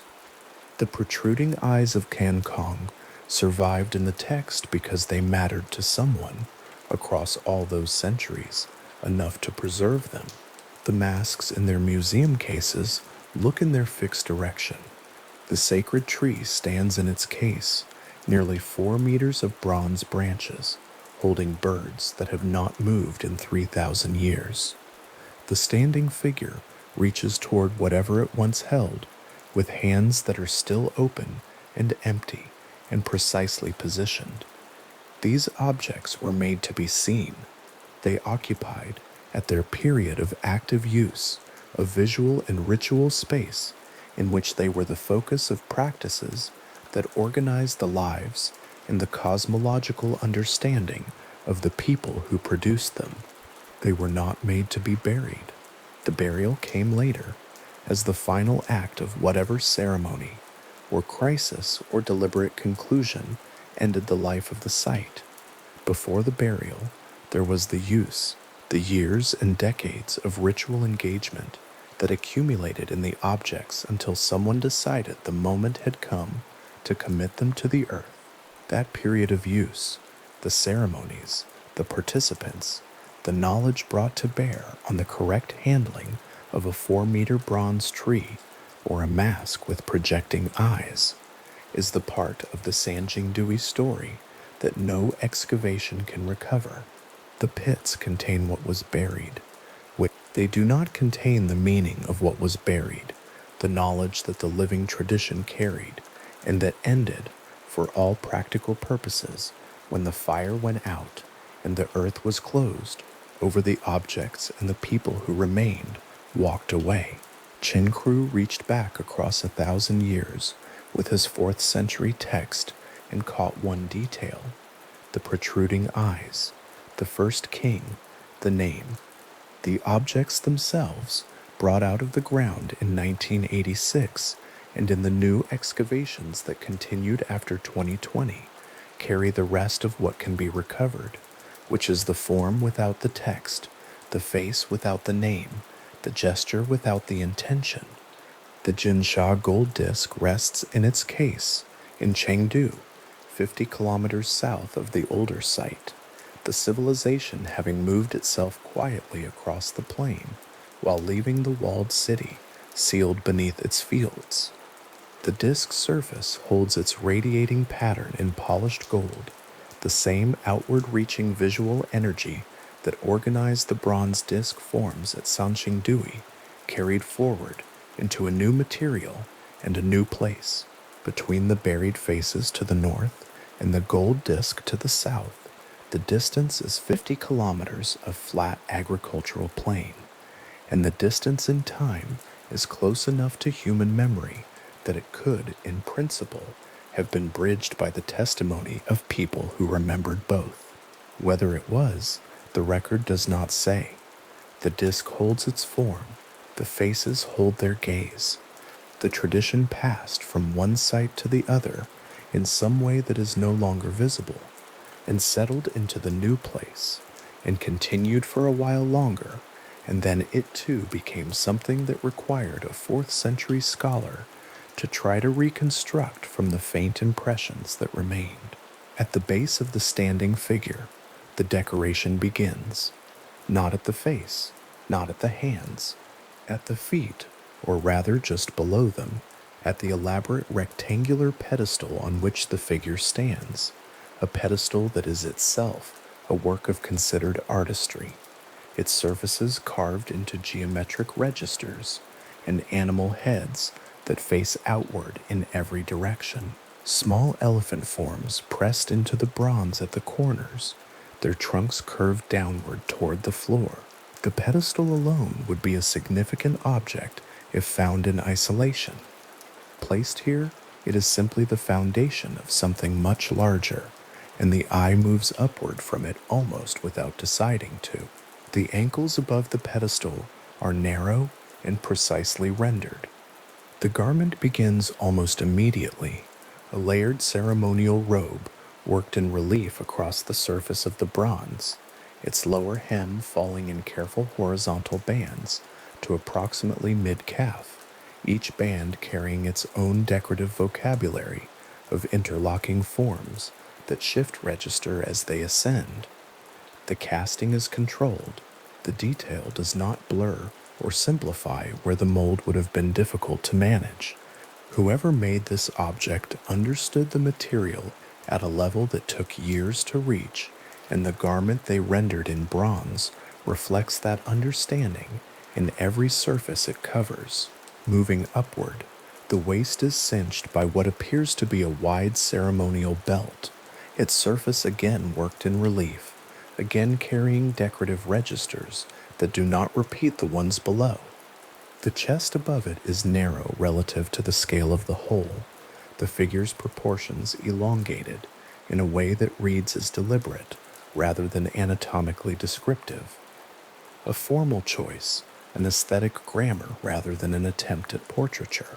The arms extend outward and slightly forward from the body, held in a fixed position that suggests the original posture was load-bearing in a ritual sense, that the hands were arranged to hold something, and that without the thing they once held, the arms hang in a position that still describes the shape of its absence.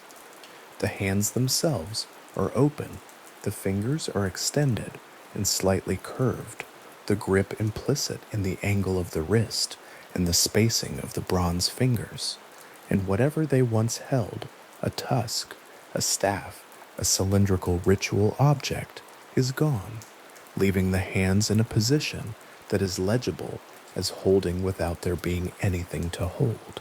It is this detail, more than any other on the figure, that communicates how much has been lost, not the corroded surface, not the missing objects from the surrounding deposit, the open hands still positioned precisely as they were on the day they were cast, around a space that has been empty for 3,000 years.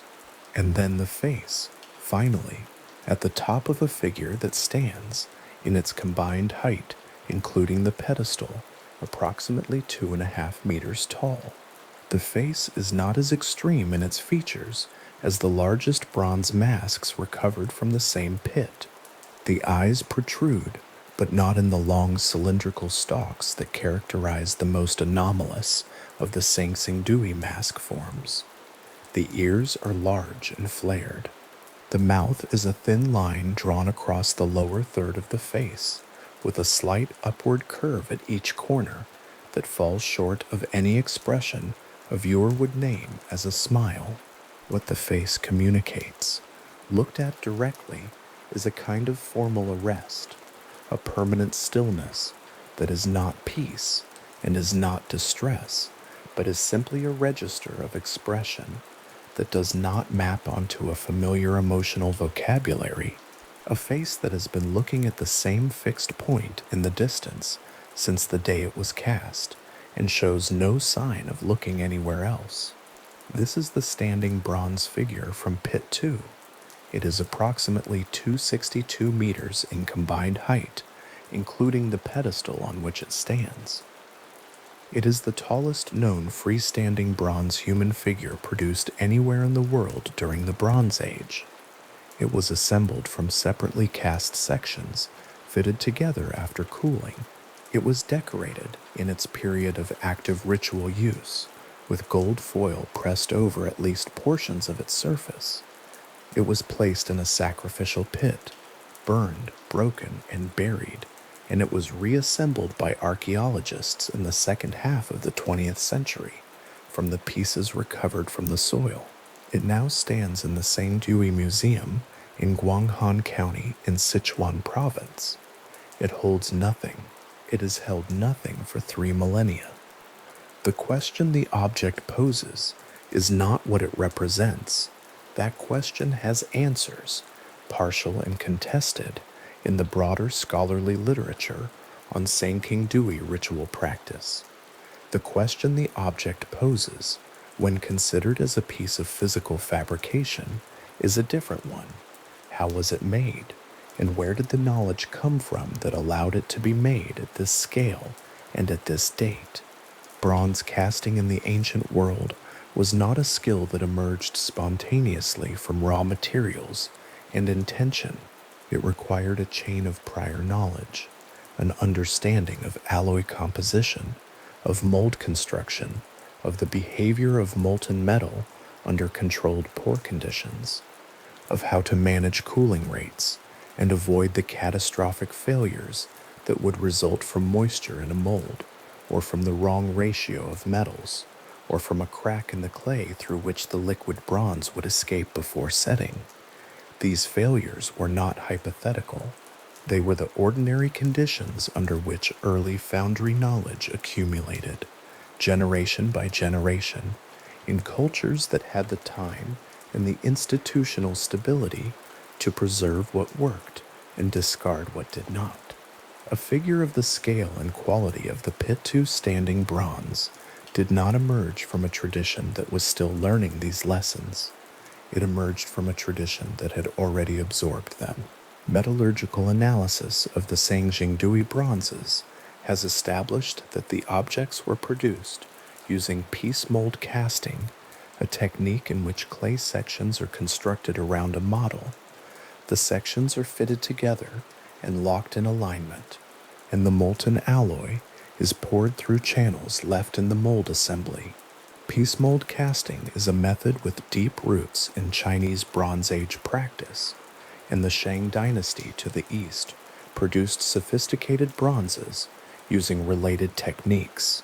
But piece mold casting at the scale and complexity required by the standing figure, with its separate sections, its layered surface decoration, its elongated proportions, and the precise fit of its assembled components, demanded a level of craft organization that extended well beyond individual skill. Molds had to be prepared in sequence. Multiple casts had to be planned and coordinated. The sections had to be fitted to each other within tolerances that would allow the assembled figure to stand without visible discontinuities at the joins. This is workshop practice at a scale that implies institutional support, a functioning atelier with access to materials, labor, fuel, and time. There is, beyond the piece mold evidence, another casting possibility associated with the Sanxingdui bronzes that the metallurgical record raises without fully resolving. Some analysis of certain objects in the assemblage has identified characteristics consistent with lost wax casting, a technique in which the model is made in wax, invested in a clay mold, and the wax burned out before the metal is poured, producing a single-use mold capable of capturing detail at a resolution that piece mold construction cannot easily achieve. Lost wax casting at the 2nd millennium BCE date associated with the Sanxingdui pits would be remarkable in an East Asian context. The technique is attested in the ancient Near East by this period and is documented in sub-Saharan African traditions at a significantly later date, but its presence in Bronze Age China is not established by a broad body of evidence, and the identification at Sanxingdui remains a matter of ongoing scholarly discussion rather than settled consensus. What the possible presence of lost wax techniques suggests, if the identification holds, is either independent invention, the Bronze Age equivalent of two separate traditions arriving at the same solution through separate paths, or some form of contact, direct or indirect, with a metallurgical tradition in which the technique was already established. Neither conclusion is simple. Independent invention at this level of technical sophistication would make the Sichuan tradition one of the most remarkable cases of parallel development in the archaeological record. In contact, the movement of technique or knowledge across the distances that separate the Sichuan basin from the Near Eastern worlds where lost wax casting is documented by this period would require a reconstruction of Bronze Age connectivity that the current evidence does not straightforwardly support. The record here is genuinely open, The analysis suggests a possibility. The possibility opens a question. The question does not yet have an answer that the available evidence fully supports. What the alloy composition of the bronzes adds to this picture is a detail that the metallurgical analysis has established with greater confidence. Many Sanxingdui bronzes display a notably high tin content relative to copper, elevated above what was standard in contemporaneous Shang dynasty bronze production to the east.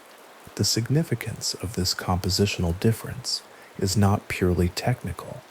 Tin content affects the properties of the resulting alloy in ways that ancient foundry workers would have observed directly, even without the language of modern materials science to describe them.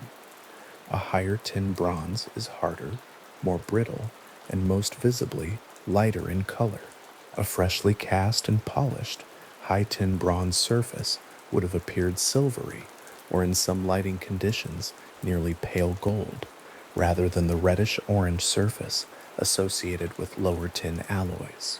This is a dramatic difference in the visual character of the finished object, and it is not the kind of difference that arises accidentally through imprecise alloy management in a mature foundry tradition. A workshop that was producing bronze at the volume and quality documented in the Sanxingdui pits was not miscounting its tin. The elevated tin content was a choice, and if it was a choice, it was made for reasons, aesthetic reasons, most plausibly, since the pale silvery surface would have presented a dramatically different visual character when these objects were in active ritual use, before oxidation, over 3 millennia, turned them the familiar blue-green of ancient bronze. Imagining the objects as they appeared in use rather than as they appear now in a museum case is a habit that the Sanxingdui material rewards. The large masks with their projecting eyes, now seen in their corroded state as blue-green objects with a surface that reads as aged and archaeological, were once objects of a very different visual register. The high tin bronze would have made them silvery, and the gold foil pressed over the faces of certain bronze heads, foil that survives in fragments and patches on multiple objects from both the original 1986 pits and the new excavations, would have added a warm reflective surface to the neutral silver of the bronze ground. The red cinnabar pigment identified on certain surfaces would have introduced a deep mineral red into the color field. These objects were, in their active period, bright and deliberately composed in terms of their visual character. The colors of the materials chosen and combined with intention, the overall visual effect, quite unlike the monochrome blue-green surfaces through which they are now encountered. The muted archaeological object and the active ritual object are not the same thing. The analysis of pigment and foil and alloy composition allows a partial reconstruction of what the active version looked like, and what it suggests is an aesthetic tradition that was as sophisticated in its management of color and surface as it was in its technical execution of form. The bronze, wherever it was finally cast and worked, did not begin its journey at Sanxingdui. Lead isotope analysis of the metal from multiple Sanxingdui bronzes has produced results that point away from the immediate geographical area of the site. The isotopic signature, a chemical fingerprint left in the metal by the specific geological history of the ore deposit from which its constituent minerals were extracted, does not match known ore sources in the immediate Sichuan basin. The signature of a significant portion of the analyzed metal is consistent with ore sources in Yunnan province, to the south of Sichuan, across a landscape of mountain ranges and river valleys that separates the two regions by a substantial overland distance. This is not a short journey. Yunnan province is separated from the Sanxingdui site by terrain that in the 2nd millennium BCE would have presented the full range of difficulties associated with pre-modern mountain travel, elevation changes, river crossings at points where the rivers were not easily fordable, seasonal constraints on passage, the weight and bulk of raw ore, or semi-processed metal requiring organized transport rather than individual carrying capacity. The fact that this transport appears to have happened, that the isotope record suggests ore or metal from Yunnan was arriving at Sanxingdui in sufficient quantities to produce the enormous volume of bronze objects recovered from the pits, means that the civilization responsible for the masks and figures was not operating in economic isolation from its wider regional environment. It was embedded in a supply network. It was receiving raw materials from a source more than 100 kilometers away across mountain terrain, which means that somewhere along that distance, at some points across it, there were the logistical arrangements that made regular supply possible, relationships with populations along the route, systems for moving bulk materials, organizational capacity at the receiving end to absorb the material and convert it into the finished objects that were eventually consigned to the pits. None of this is recorded. There is no tablet, no inscription, no administrative document that describes how the bronze supply chain of Sanxingdui was organized or managed. The Shang dynasty to the east kept records, oracle bones inscribed with divination questions, bronze vessels cast with commemorative texts, and those records allow historians to reconstruct aspects of Shang administration, its ritual calendar, its relationships with subordinate polities, its concerns and ceremonies, and royal genealogy. The Sichuan tradition kept none of this. The Sanxingdui bronzes bear no inscriptions. The pits contain no written materials that the fire did not take. The supply chain from Yunnan is visible only in the isotope ratios, locked in metal, that no one expected to analyze when it was cast, and the analysis that revealed it is a modern technique applied to an ancient material that carries the information without knowing it carries anything at all. Archaeological surveys of the Sanxingdui site and its surrounding area have not identified smelting furnaces or slag deposits at a scale commensurate with the volume of bronze in the pits. This is a genuine puzzle in the material record, and it is worth holding it as such, as an absence in the physical evidence rather than as a conclusion about what did or did not happen.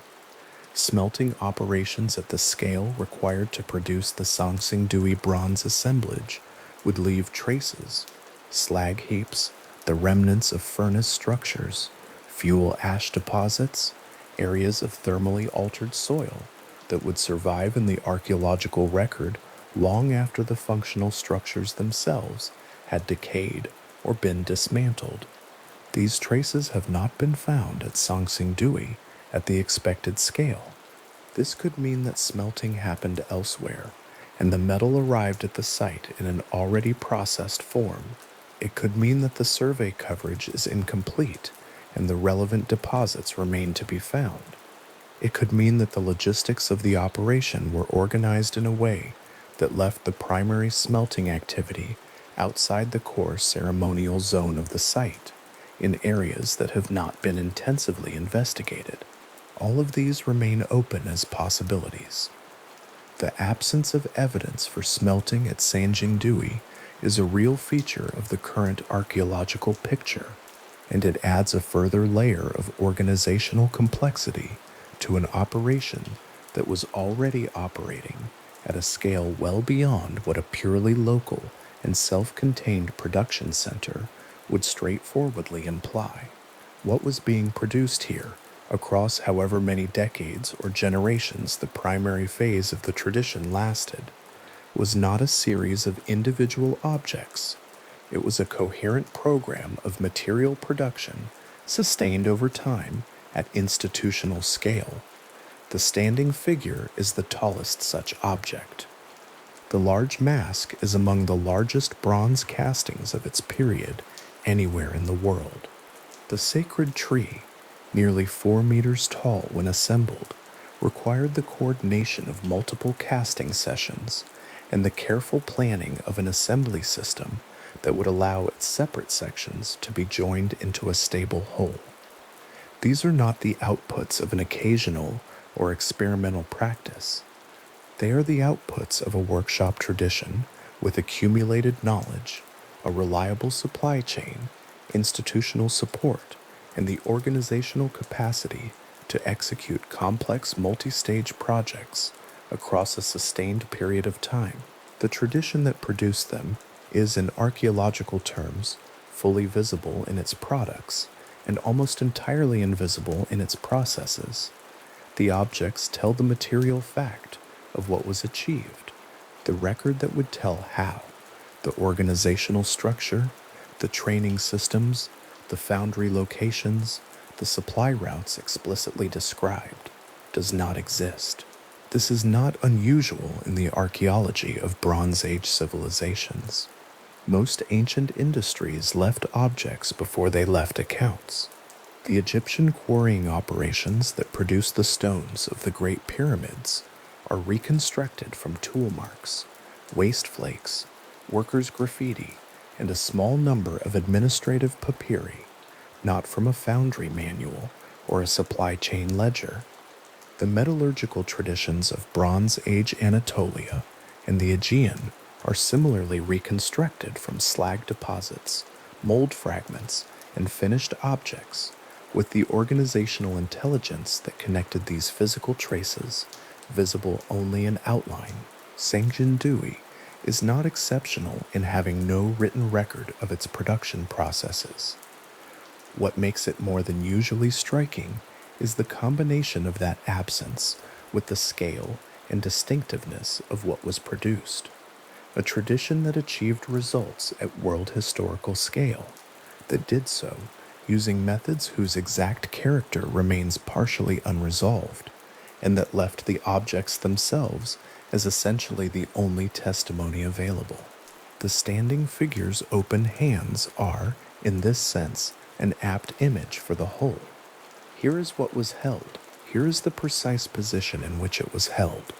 Here is the evidence in the alloy, the casting, the surface decoration, the scale, that this object was produced by a tradition of considerable technical accomplishment and institutional organization.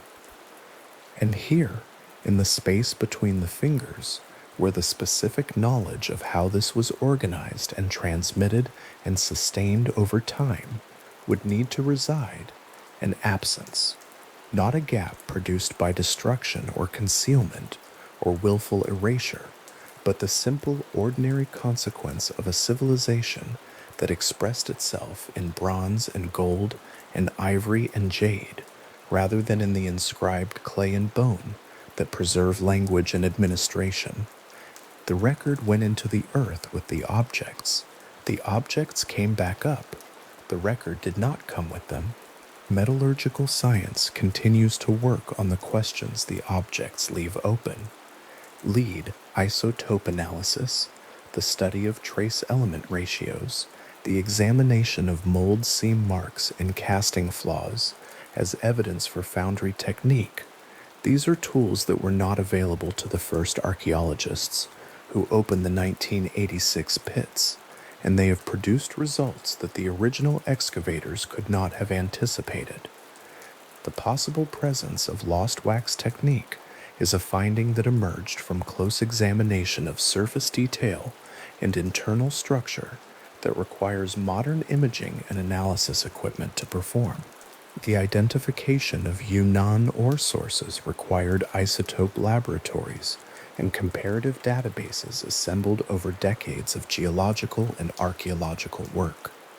Yezreel Light, or Fig, the picture of what happened at Sanxingdui is more detailed now than it was in 1986, and it is more detailed than it was in 2000, and it will likely be more detailed again in the decades that follow. The supply route from Yunnan across the mountains to the Chengdu Plain remains unmapped in any ancient document. There is no record of who organized it, who traveled it, what exchanges were made along the way, or how the material flowed, and in what form. The ore may have moved as raw rock. It may have moved as partially smelted ingots, the primary smelting done closer to the Yunnan sources, and the refined metal carried the rest of the distance in a more portable form. The details of how this logistical question was solved are not available. What the isotope data confirms is that the solution was found and that it was maintained across the period during which the bronze tradition was in operation. Mountains ran between the source and the site. The metal crossed them. Something organized that crossing, generation after generation, for as long as the tradition lasted. Whatever that something was, a network of relationships, a system of exchange, a political arrangement between polities whose names are not recorded anywhere, it worked. The volume of bronze in the pits is the proof that it worked. The absence of any document describing it is simply the condition under which the evidence survives.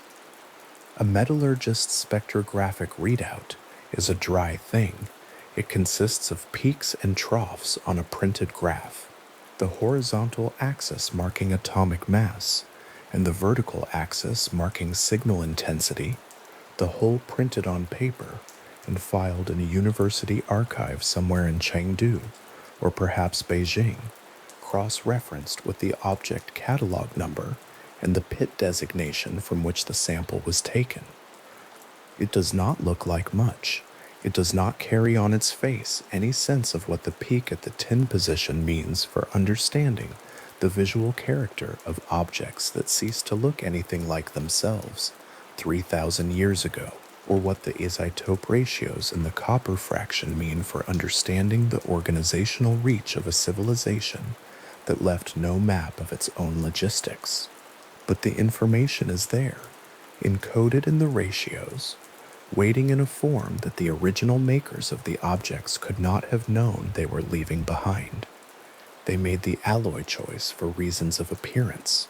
They sourced the ore from Yunnan for reasons of supply.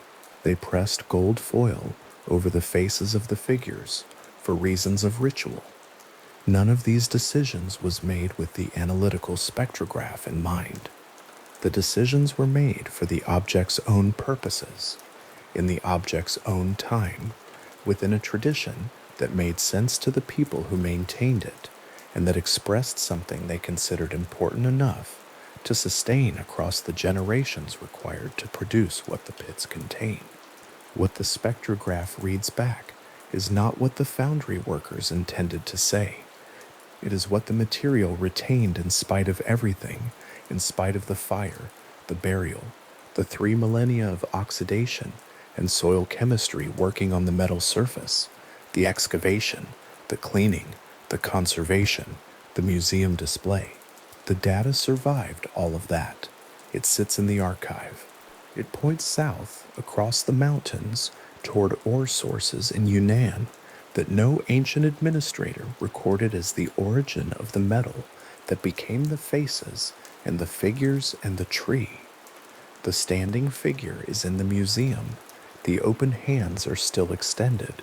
The pedestal with its small elephant heads is still at the base, and the layered garment still rises from it in careful bronze registers, and the face is still looking at its fixed point in the distance, and the hands are still open at the position they were cast to hold something that was placed in them and then taken away, or destroyed, or lost to time.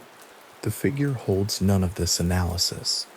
It simply stands at its full height, the tallest bronze human figure the Bronze Age produced, in a room where people walk past it every day on their way from one gallery to the next.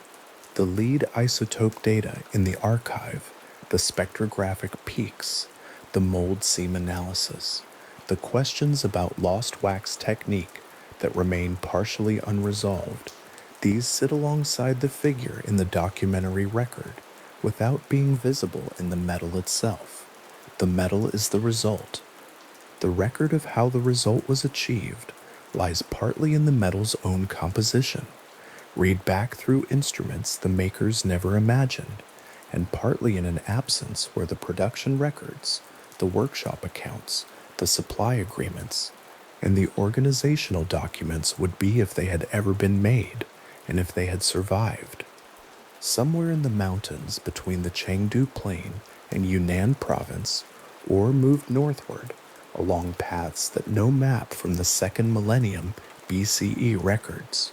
The movement was organized by people whose names are not preserved.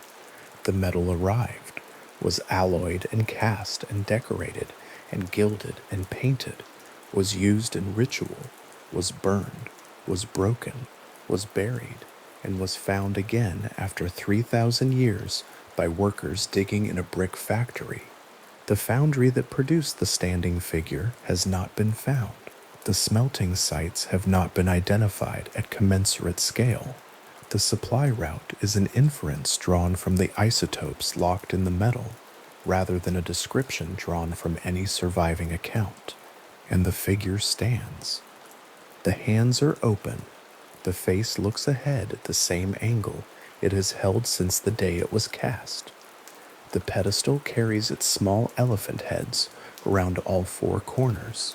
The layered garment rises from the ankles to the waist in careful bronze registers, each band carrying a decorative vocabulary that the makers understood and that no one now fully reads. The arms extend forward into the space where the held object was. The space is still there. The analysis continues.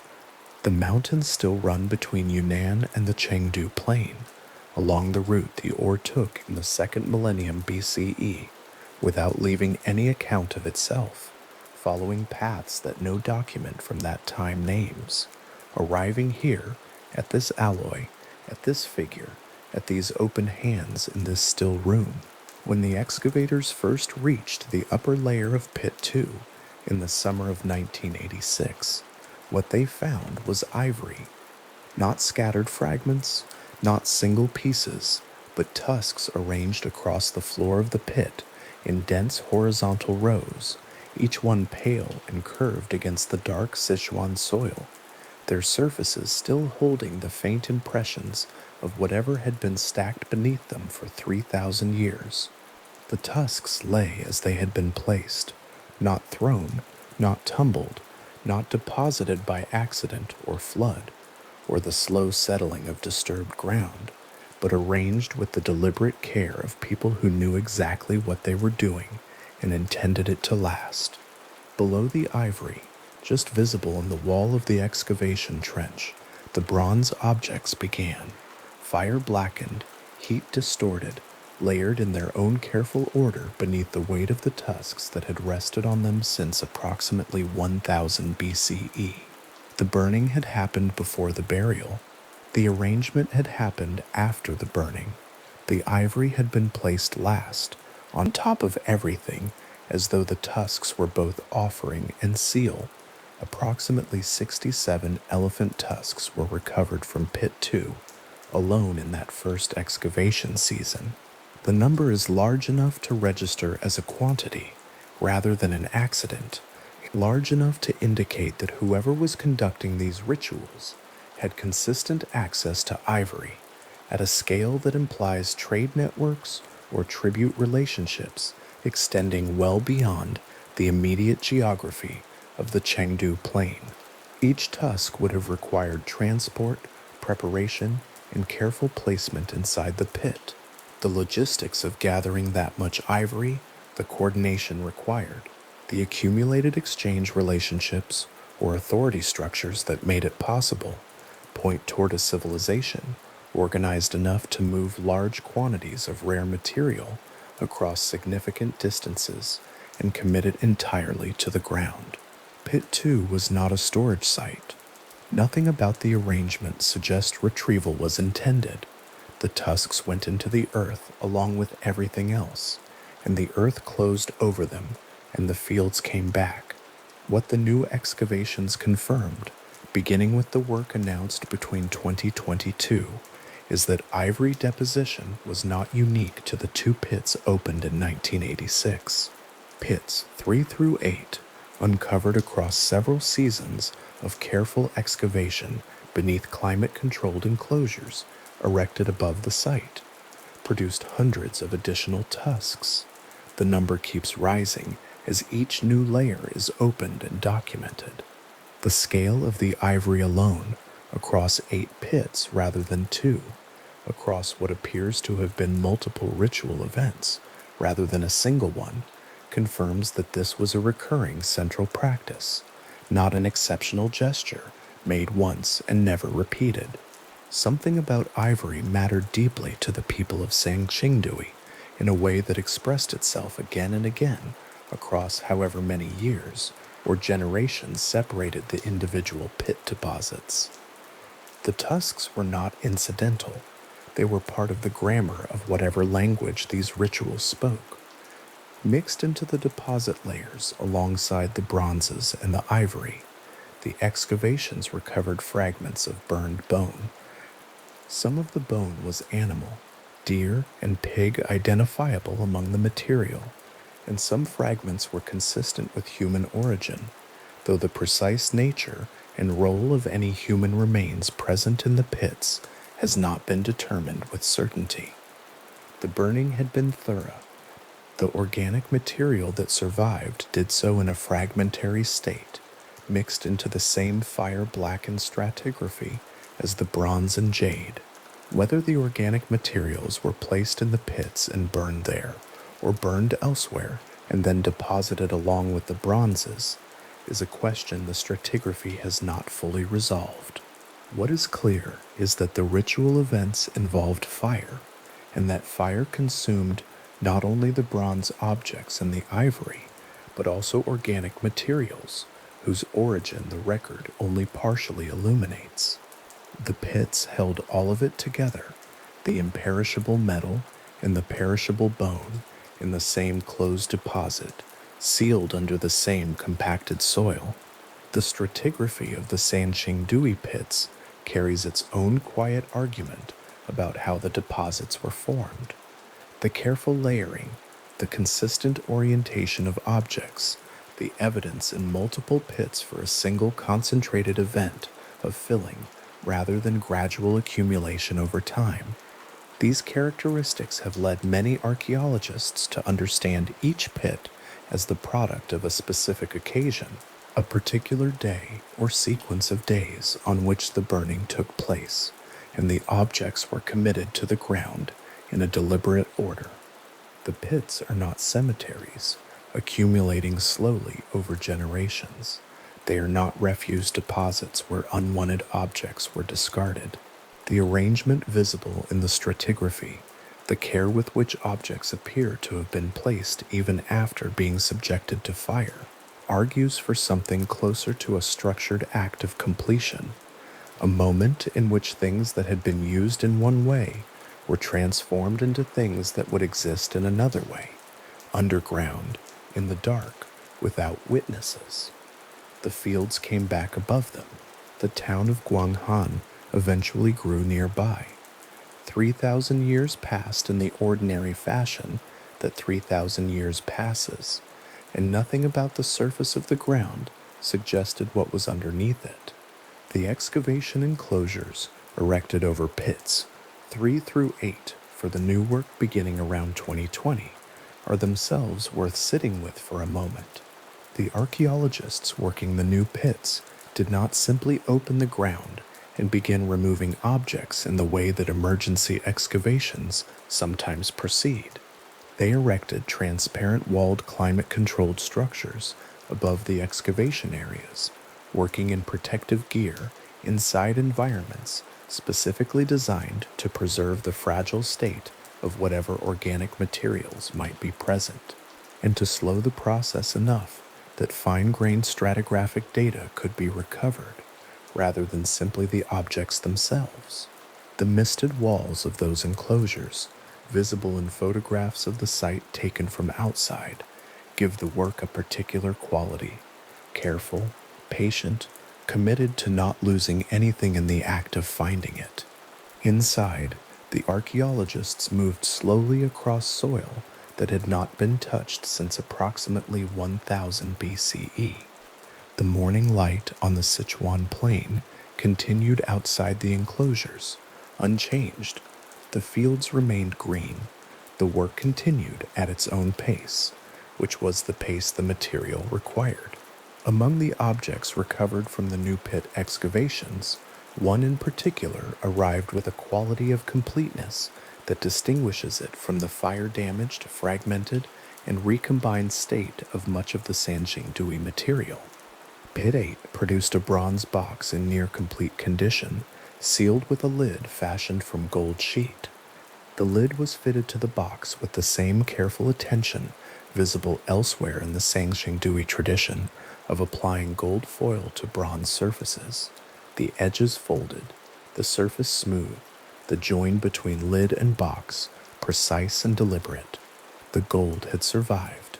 The bronze had survived. The contents of the box had not been disturbed by fire in the way that so much of the surrounding material had been. Or if they had, they remained sealed and protected by the gold-lidded bronze container that enclosed them. The box rested in the pit as it had been placed, its lid still fitted, its interior still whatever its interior was. At the time of reporting, the full analysis of its contents had not been disclosed. There is a quality to an unopened object that is different from the quality of an object whose contents are known. It is not suspense, exactly, not the kind that keeps a person awake with expectation, but something quieter than that, a recognition that information exists in a form that has not yet been transmitted, that a question has a specific answer, that the record has simply not yet delivered. The bronze box from Pit 8 is a document in a format for which the reading process is still ongoing. It was made by someone who knew what was inside it. It was placed in the pit by someone who had a reason for placing it there. The gold lid was fitted by hands that pressed the edges down in a particular direction, in a particular order, in a particular light, on a particular day, around 3,000 years ago. All of that is still true. The box has simply been waiting in the dark for the part of the story where someone opens it and reads. The silk was found by a different kind of reading entirely. Microchemical and spectroscopic analysis of bronze and jade objects recovered from the new pits identified the residue of silk textile adhering to their surfaces, fiber structure visible in magnified cross-section. The sample taken from the surface of a jade blade on which the silk had rested since the pit was sealed. Silk does not survive 3,000 years in any condition a person could hold or look at with an unaided eye. What survived at Sanxingdui was not the textile itself, but the chemical and structural trace of it, pressed into the surface of harder materials by the weight of burial and the long compression of the soil above. The analysis that recovered this evidence is careful, patient work, the kind that requires years of methodological refinement before it is applied to objects whose condition cannot be reversed. What the analysis established once it was complete is that silk was present in the pits. That silk, a material of cultural significance, produced through a process that itself requires accumulated craft knowledge and organized silk-working practice, was among the things that were placed in the pits and committed to the ground, along with the bronze and ivory and jade and bone. The presence of silk changes the picture in a small way that is worth holding. The bronzes and the jade and the gold foil and the ivory are visible. They survive in forms that can be placed in a museum case and looked at directly. They confirm a tradition of material production that was wealthy, organized, and technically sophisticated. The silk belongs to a different category of evidence, recoverable only through the kind of careful scientific attention that was not available to the 1986 excavators and became available only in more recent decades. It suggests that what the pits held was richer and more various than what the surviving objects alone convey, that the bronzes rested on or were wrapped in textiles, that organic materials of cultural significance were present throughout the deposit, and that the incompleteness of the record is not only a function of ancient loss, but also of what tools are needed to read what survived. The pits gave up their bronze faces in 1986. They are still giving up information about what surrounded those faces. Pit 2, in the 1986 excavation, also produced approximately 67 tusks, but it is worth returning to the tusks not as a quantity, but as individual objects, because the quantity becomes abstract in a way that the individual tusk does not. Each elephant tusk represents an animal, and the animal represents a distance, because elephants were not native to the Chengdu Plain at Sanxingdui's period of occupation. The tusks came from somewhere else. The networks of exchange or tribute that brought them to Sichuan were real networks, routes through specific terrain, relationships between specific communities, accumulated obligations or agreements that persisted over enough time to supply Sanxingdui with ivory at the scale the pits record. The tusks in the new pits, numbered in the hundreds, extend the picture of those networks across multiple pit events, multiple generations, multiple sustained relationships with whatever sources the ivory came from. And then, at some point around 1000 BCE, the site at Sanxingdui was abandoned. The final pit events were conducted, and the tusks went into the ground with everything else, and the networks that had supplied them either dissolved or redirected toward the new center at Jinsha, 50 kilometers to the south. The new excavations beginning around 2020 did not proceed quickly, and they were not designed to. The methodological commitment behind the climate-controlled enclosures, the protective gear, the slow stratigraphic documentation of each layer before the next was opened, all of this reflects what was learned and what was lost in the more rapid pace of the 1986 work. In 1986, the emergency nature of the excavation meant that some fine-grained contextual data was not recoverable in the way it might have been under less pressured conditions. The 2020 excavations proceeded with the deliberate slowness of an institution that has had time to reflect on what precision costs and what it preserves. Each object lifted from the new pits was photographed in situ, documented in its relationship to the objects surrounding it, analyzed for organic residues before it was moved. The process took months per pit rather than weeks. The soil above each layer was carefully removed and kept separate from the soil below. The work was as careful as the objects it was recovering. Among the objects from the new pits, alongside the tusks and the silk residue and the sealed bronze box from Pit 8, were bronzes showing the same formal characteristics as the objects recovered in 1986, the same large ear forms, the same eye treatments, the same evidence of deliberate fire prior to burial, the same absence of inscription on smooth bronze surfaces. The new material confirmed the 1986 assemblage rather than complicating it in ways that required fundamental reinterpretation. The tradition was consistent. Whatever it was that the people of Sanxingdui were making and burning and burying, they were making and burning and burying the same kinds of things across multiple pit events, with enough consistency to suggest a stable ritual tradition, rather than improvised or changing practice. The faces in the new pits looked like the faces from the old pits. The scale was similar, the treatment was similar, the deposit was similar, the civilization held its forms with some care across however many years or generations the multiple pit events represent.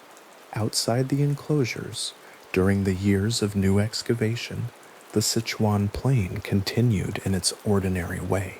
The fields were green in summer and pale gold in autumn.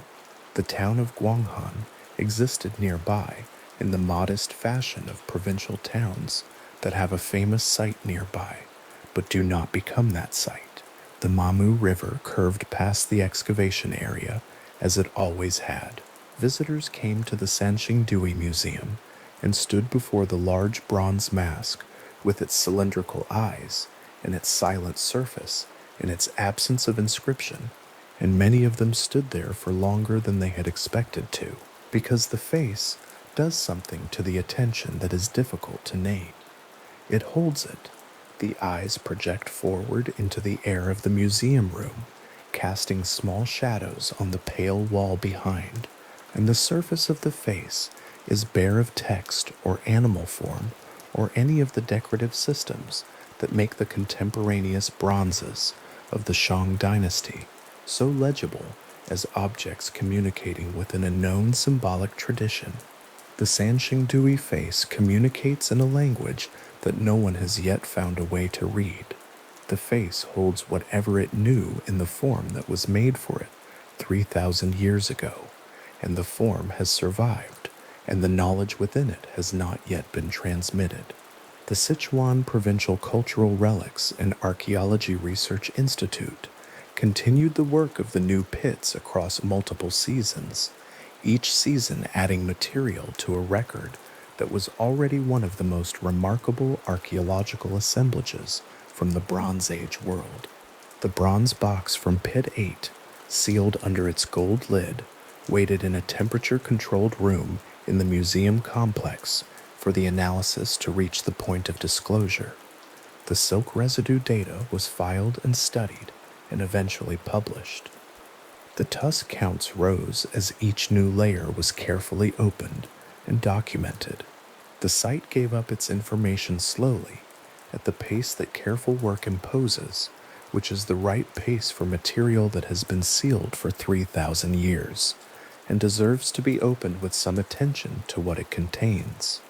The burned bone fragments from the pit deposits were sent to laboratories, whose analysis proceeded alongside the artifact studies and the organic residue work.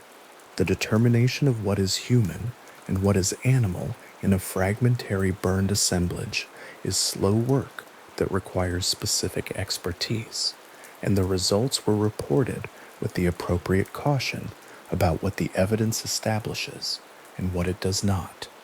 The pits held organic materials alongside the bronzes and the jade. Some of those materials were animal. Some fragments were consistent with human origin.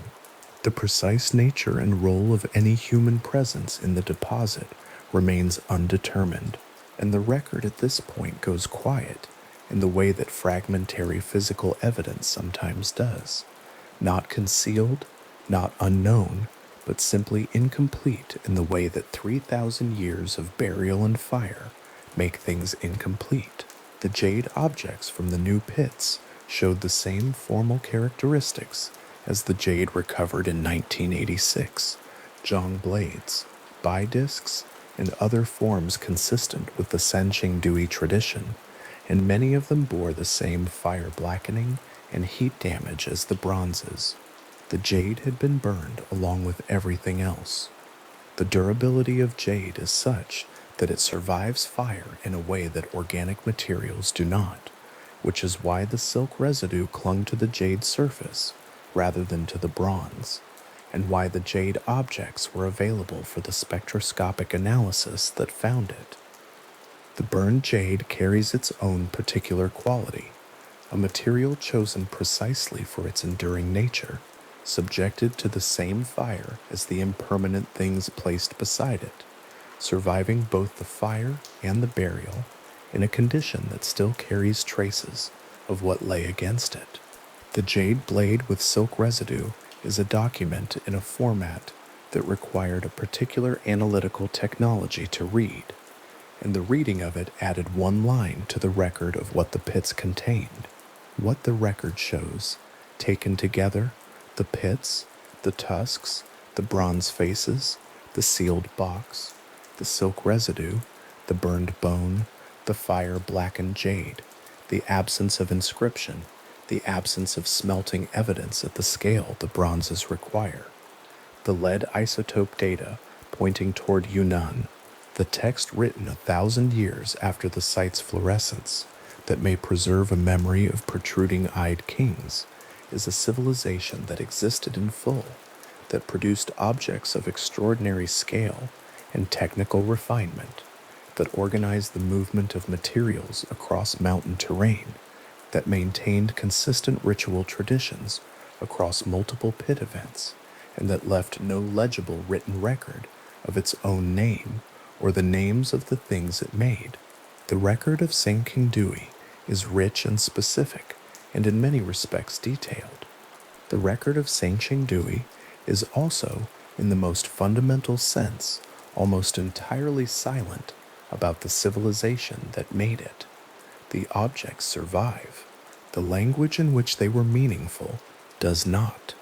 The bronze sacred tree from Pit 2, assembled from its recovered fragments, stands nearly 4 meters tall in its museum case, 3 tiers of branches fanning outward from a central trunk, bronze birds perched at the end of each branch, a dragon-like creature coiling from the top toward the base.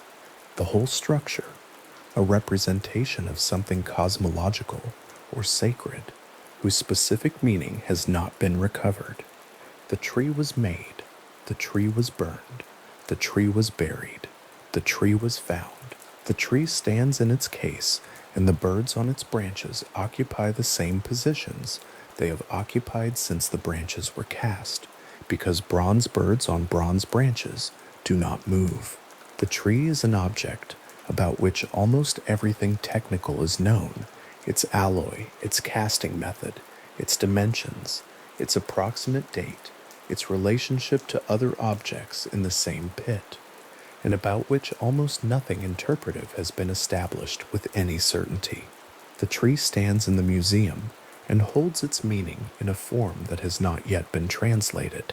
There is something in the quality of Sanxingdui's silence that is different from the silence of a lost archive or a destroyed library. A lost archive is an absence. The records were there, and then they were not, and the gap is felt as a gap. Sanxingdui's silence is a presence. The objects are there. The faces are there. The tree is there. The sealed box is there. The absence is not of the objects, but of the frame of meaning within which the objects were understood by the people who made them, and that frame dissolved when the civilization that maintained it dissolved and was not transmitted to any tradition that survived to record it. The gap is inside the objects rather than beside them.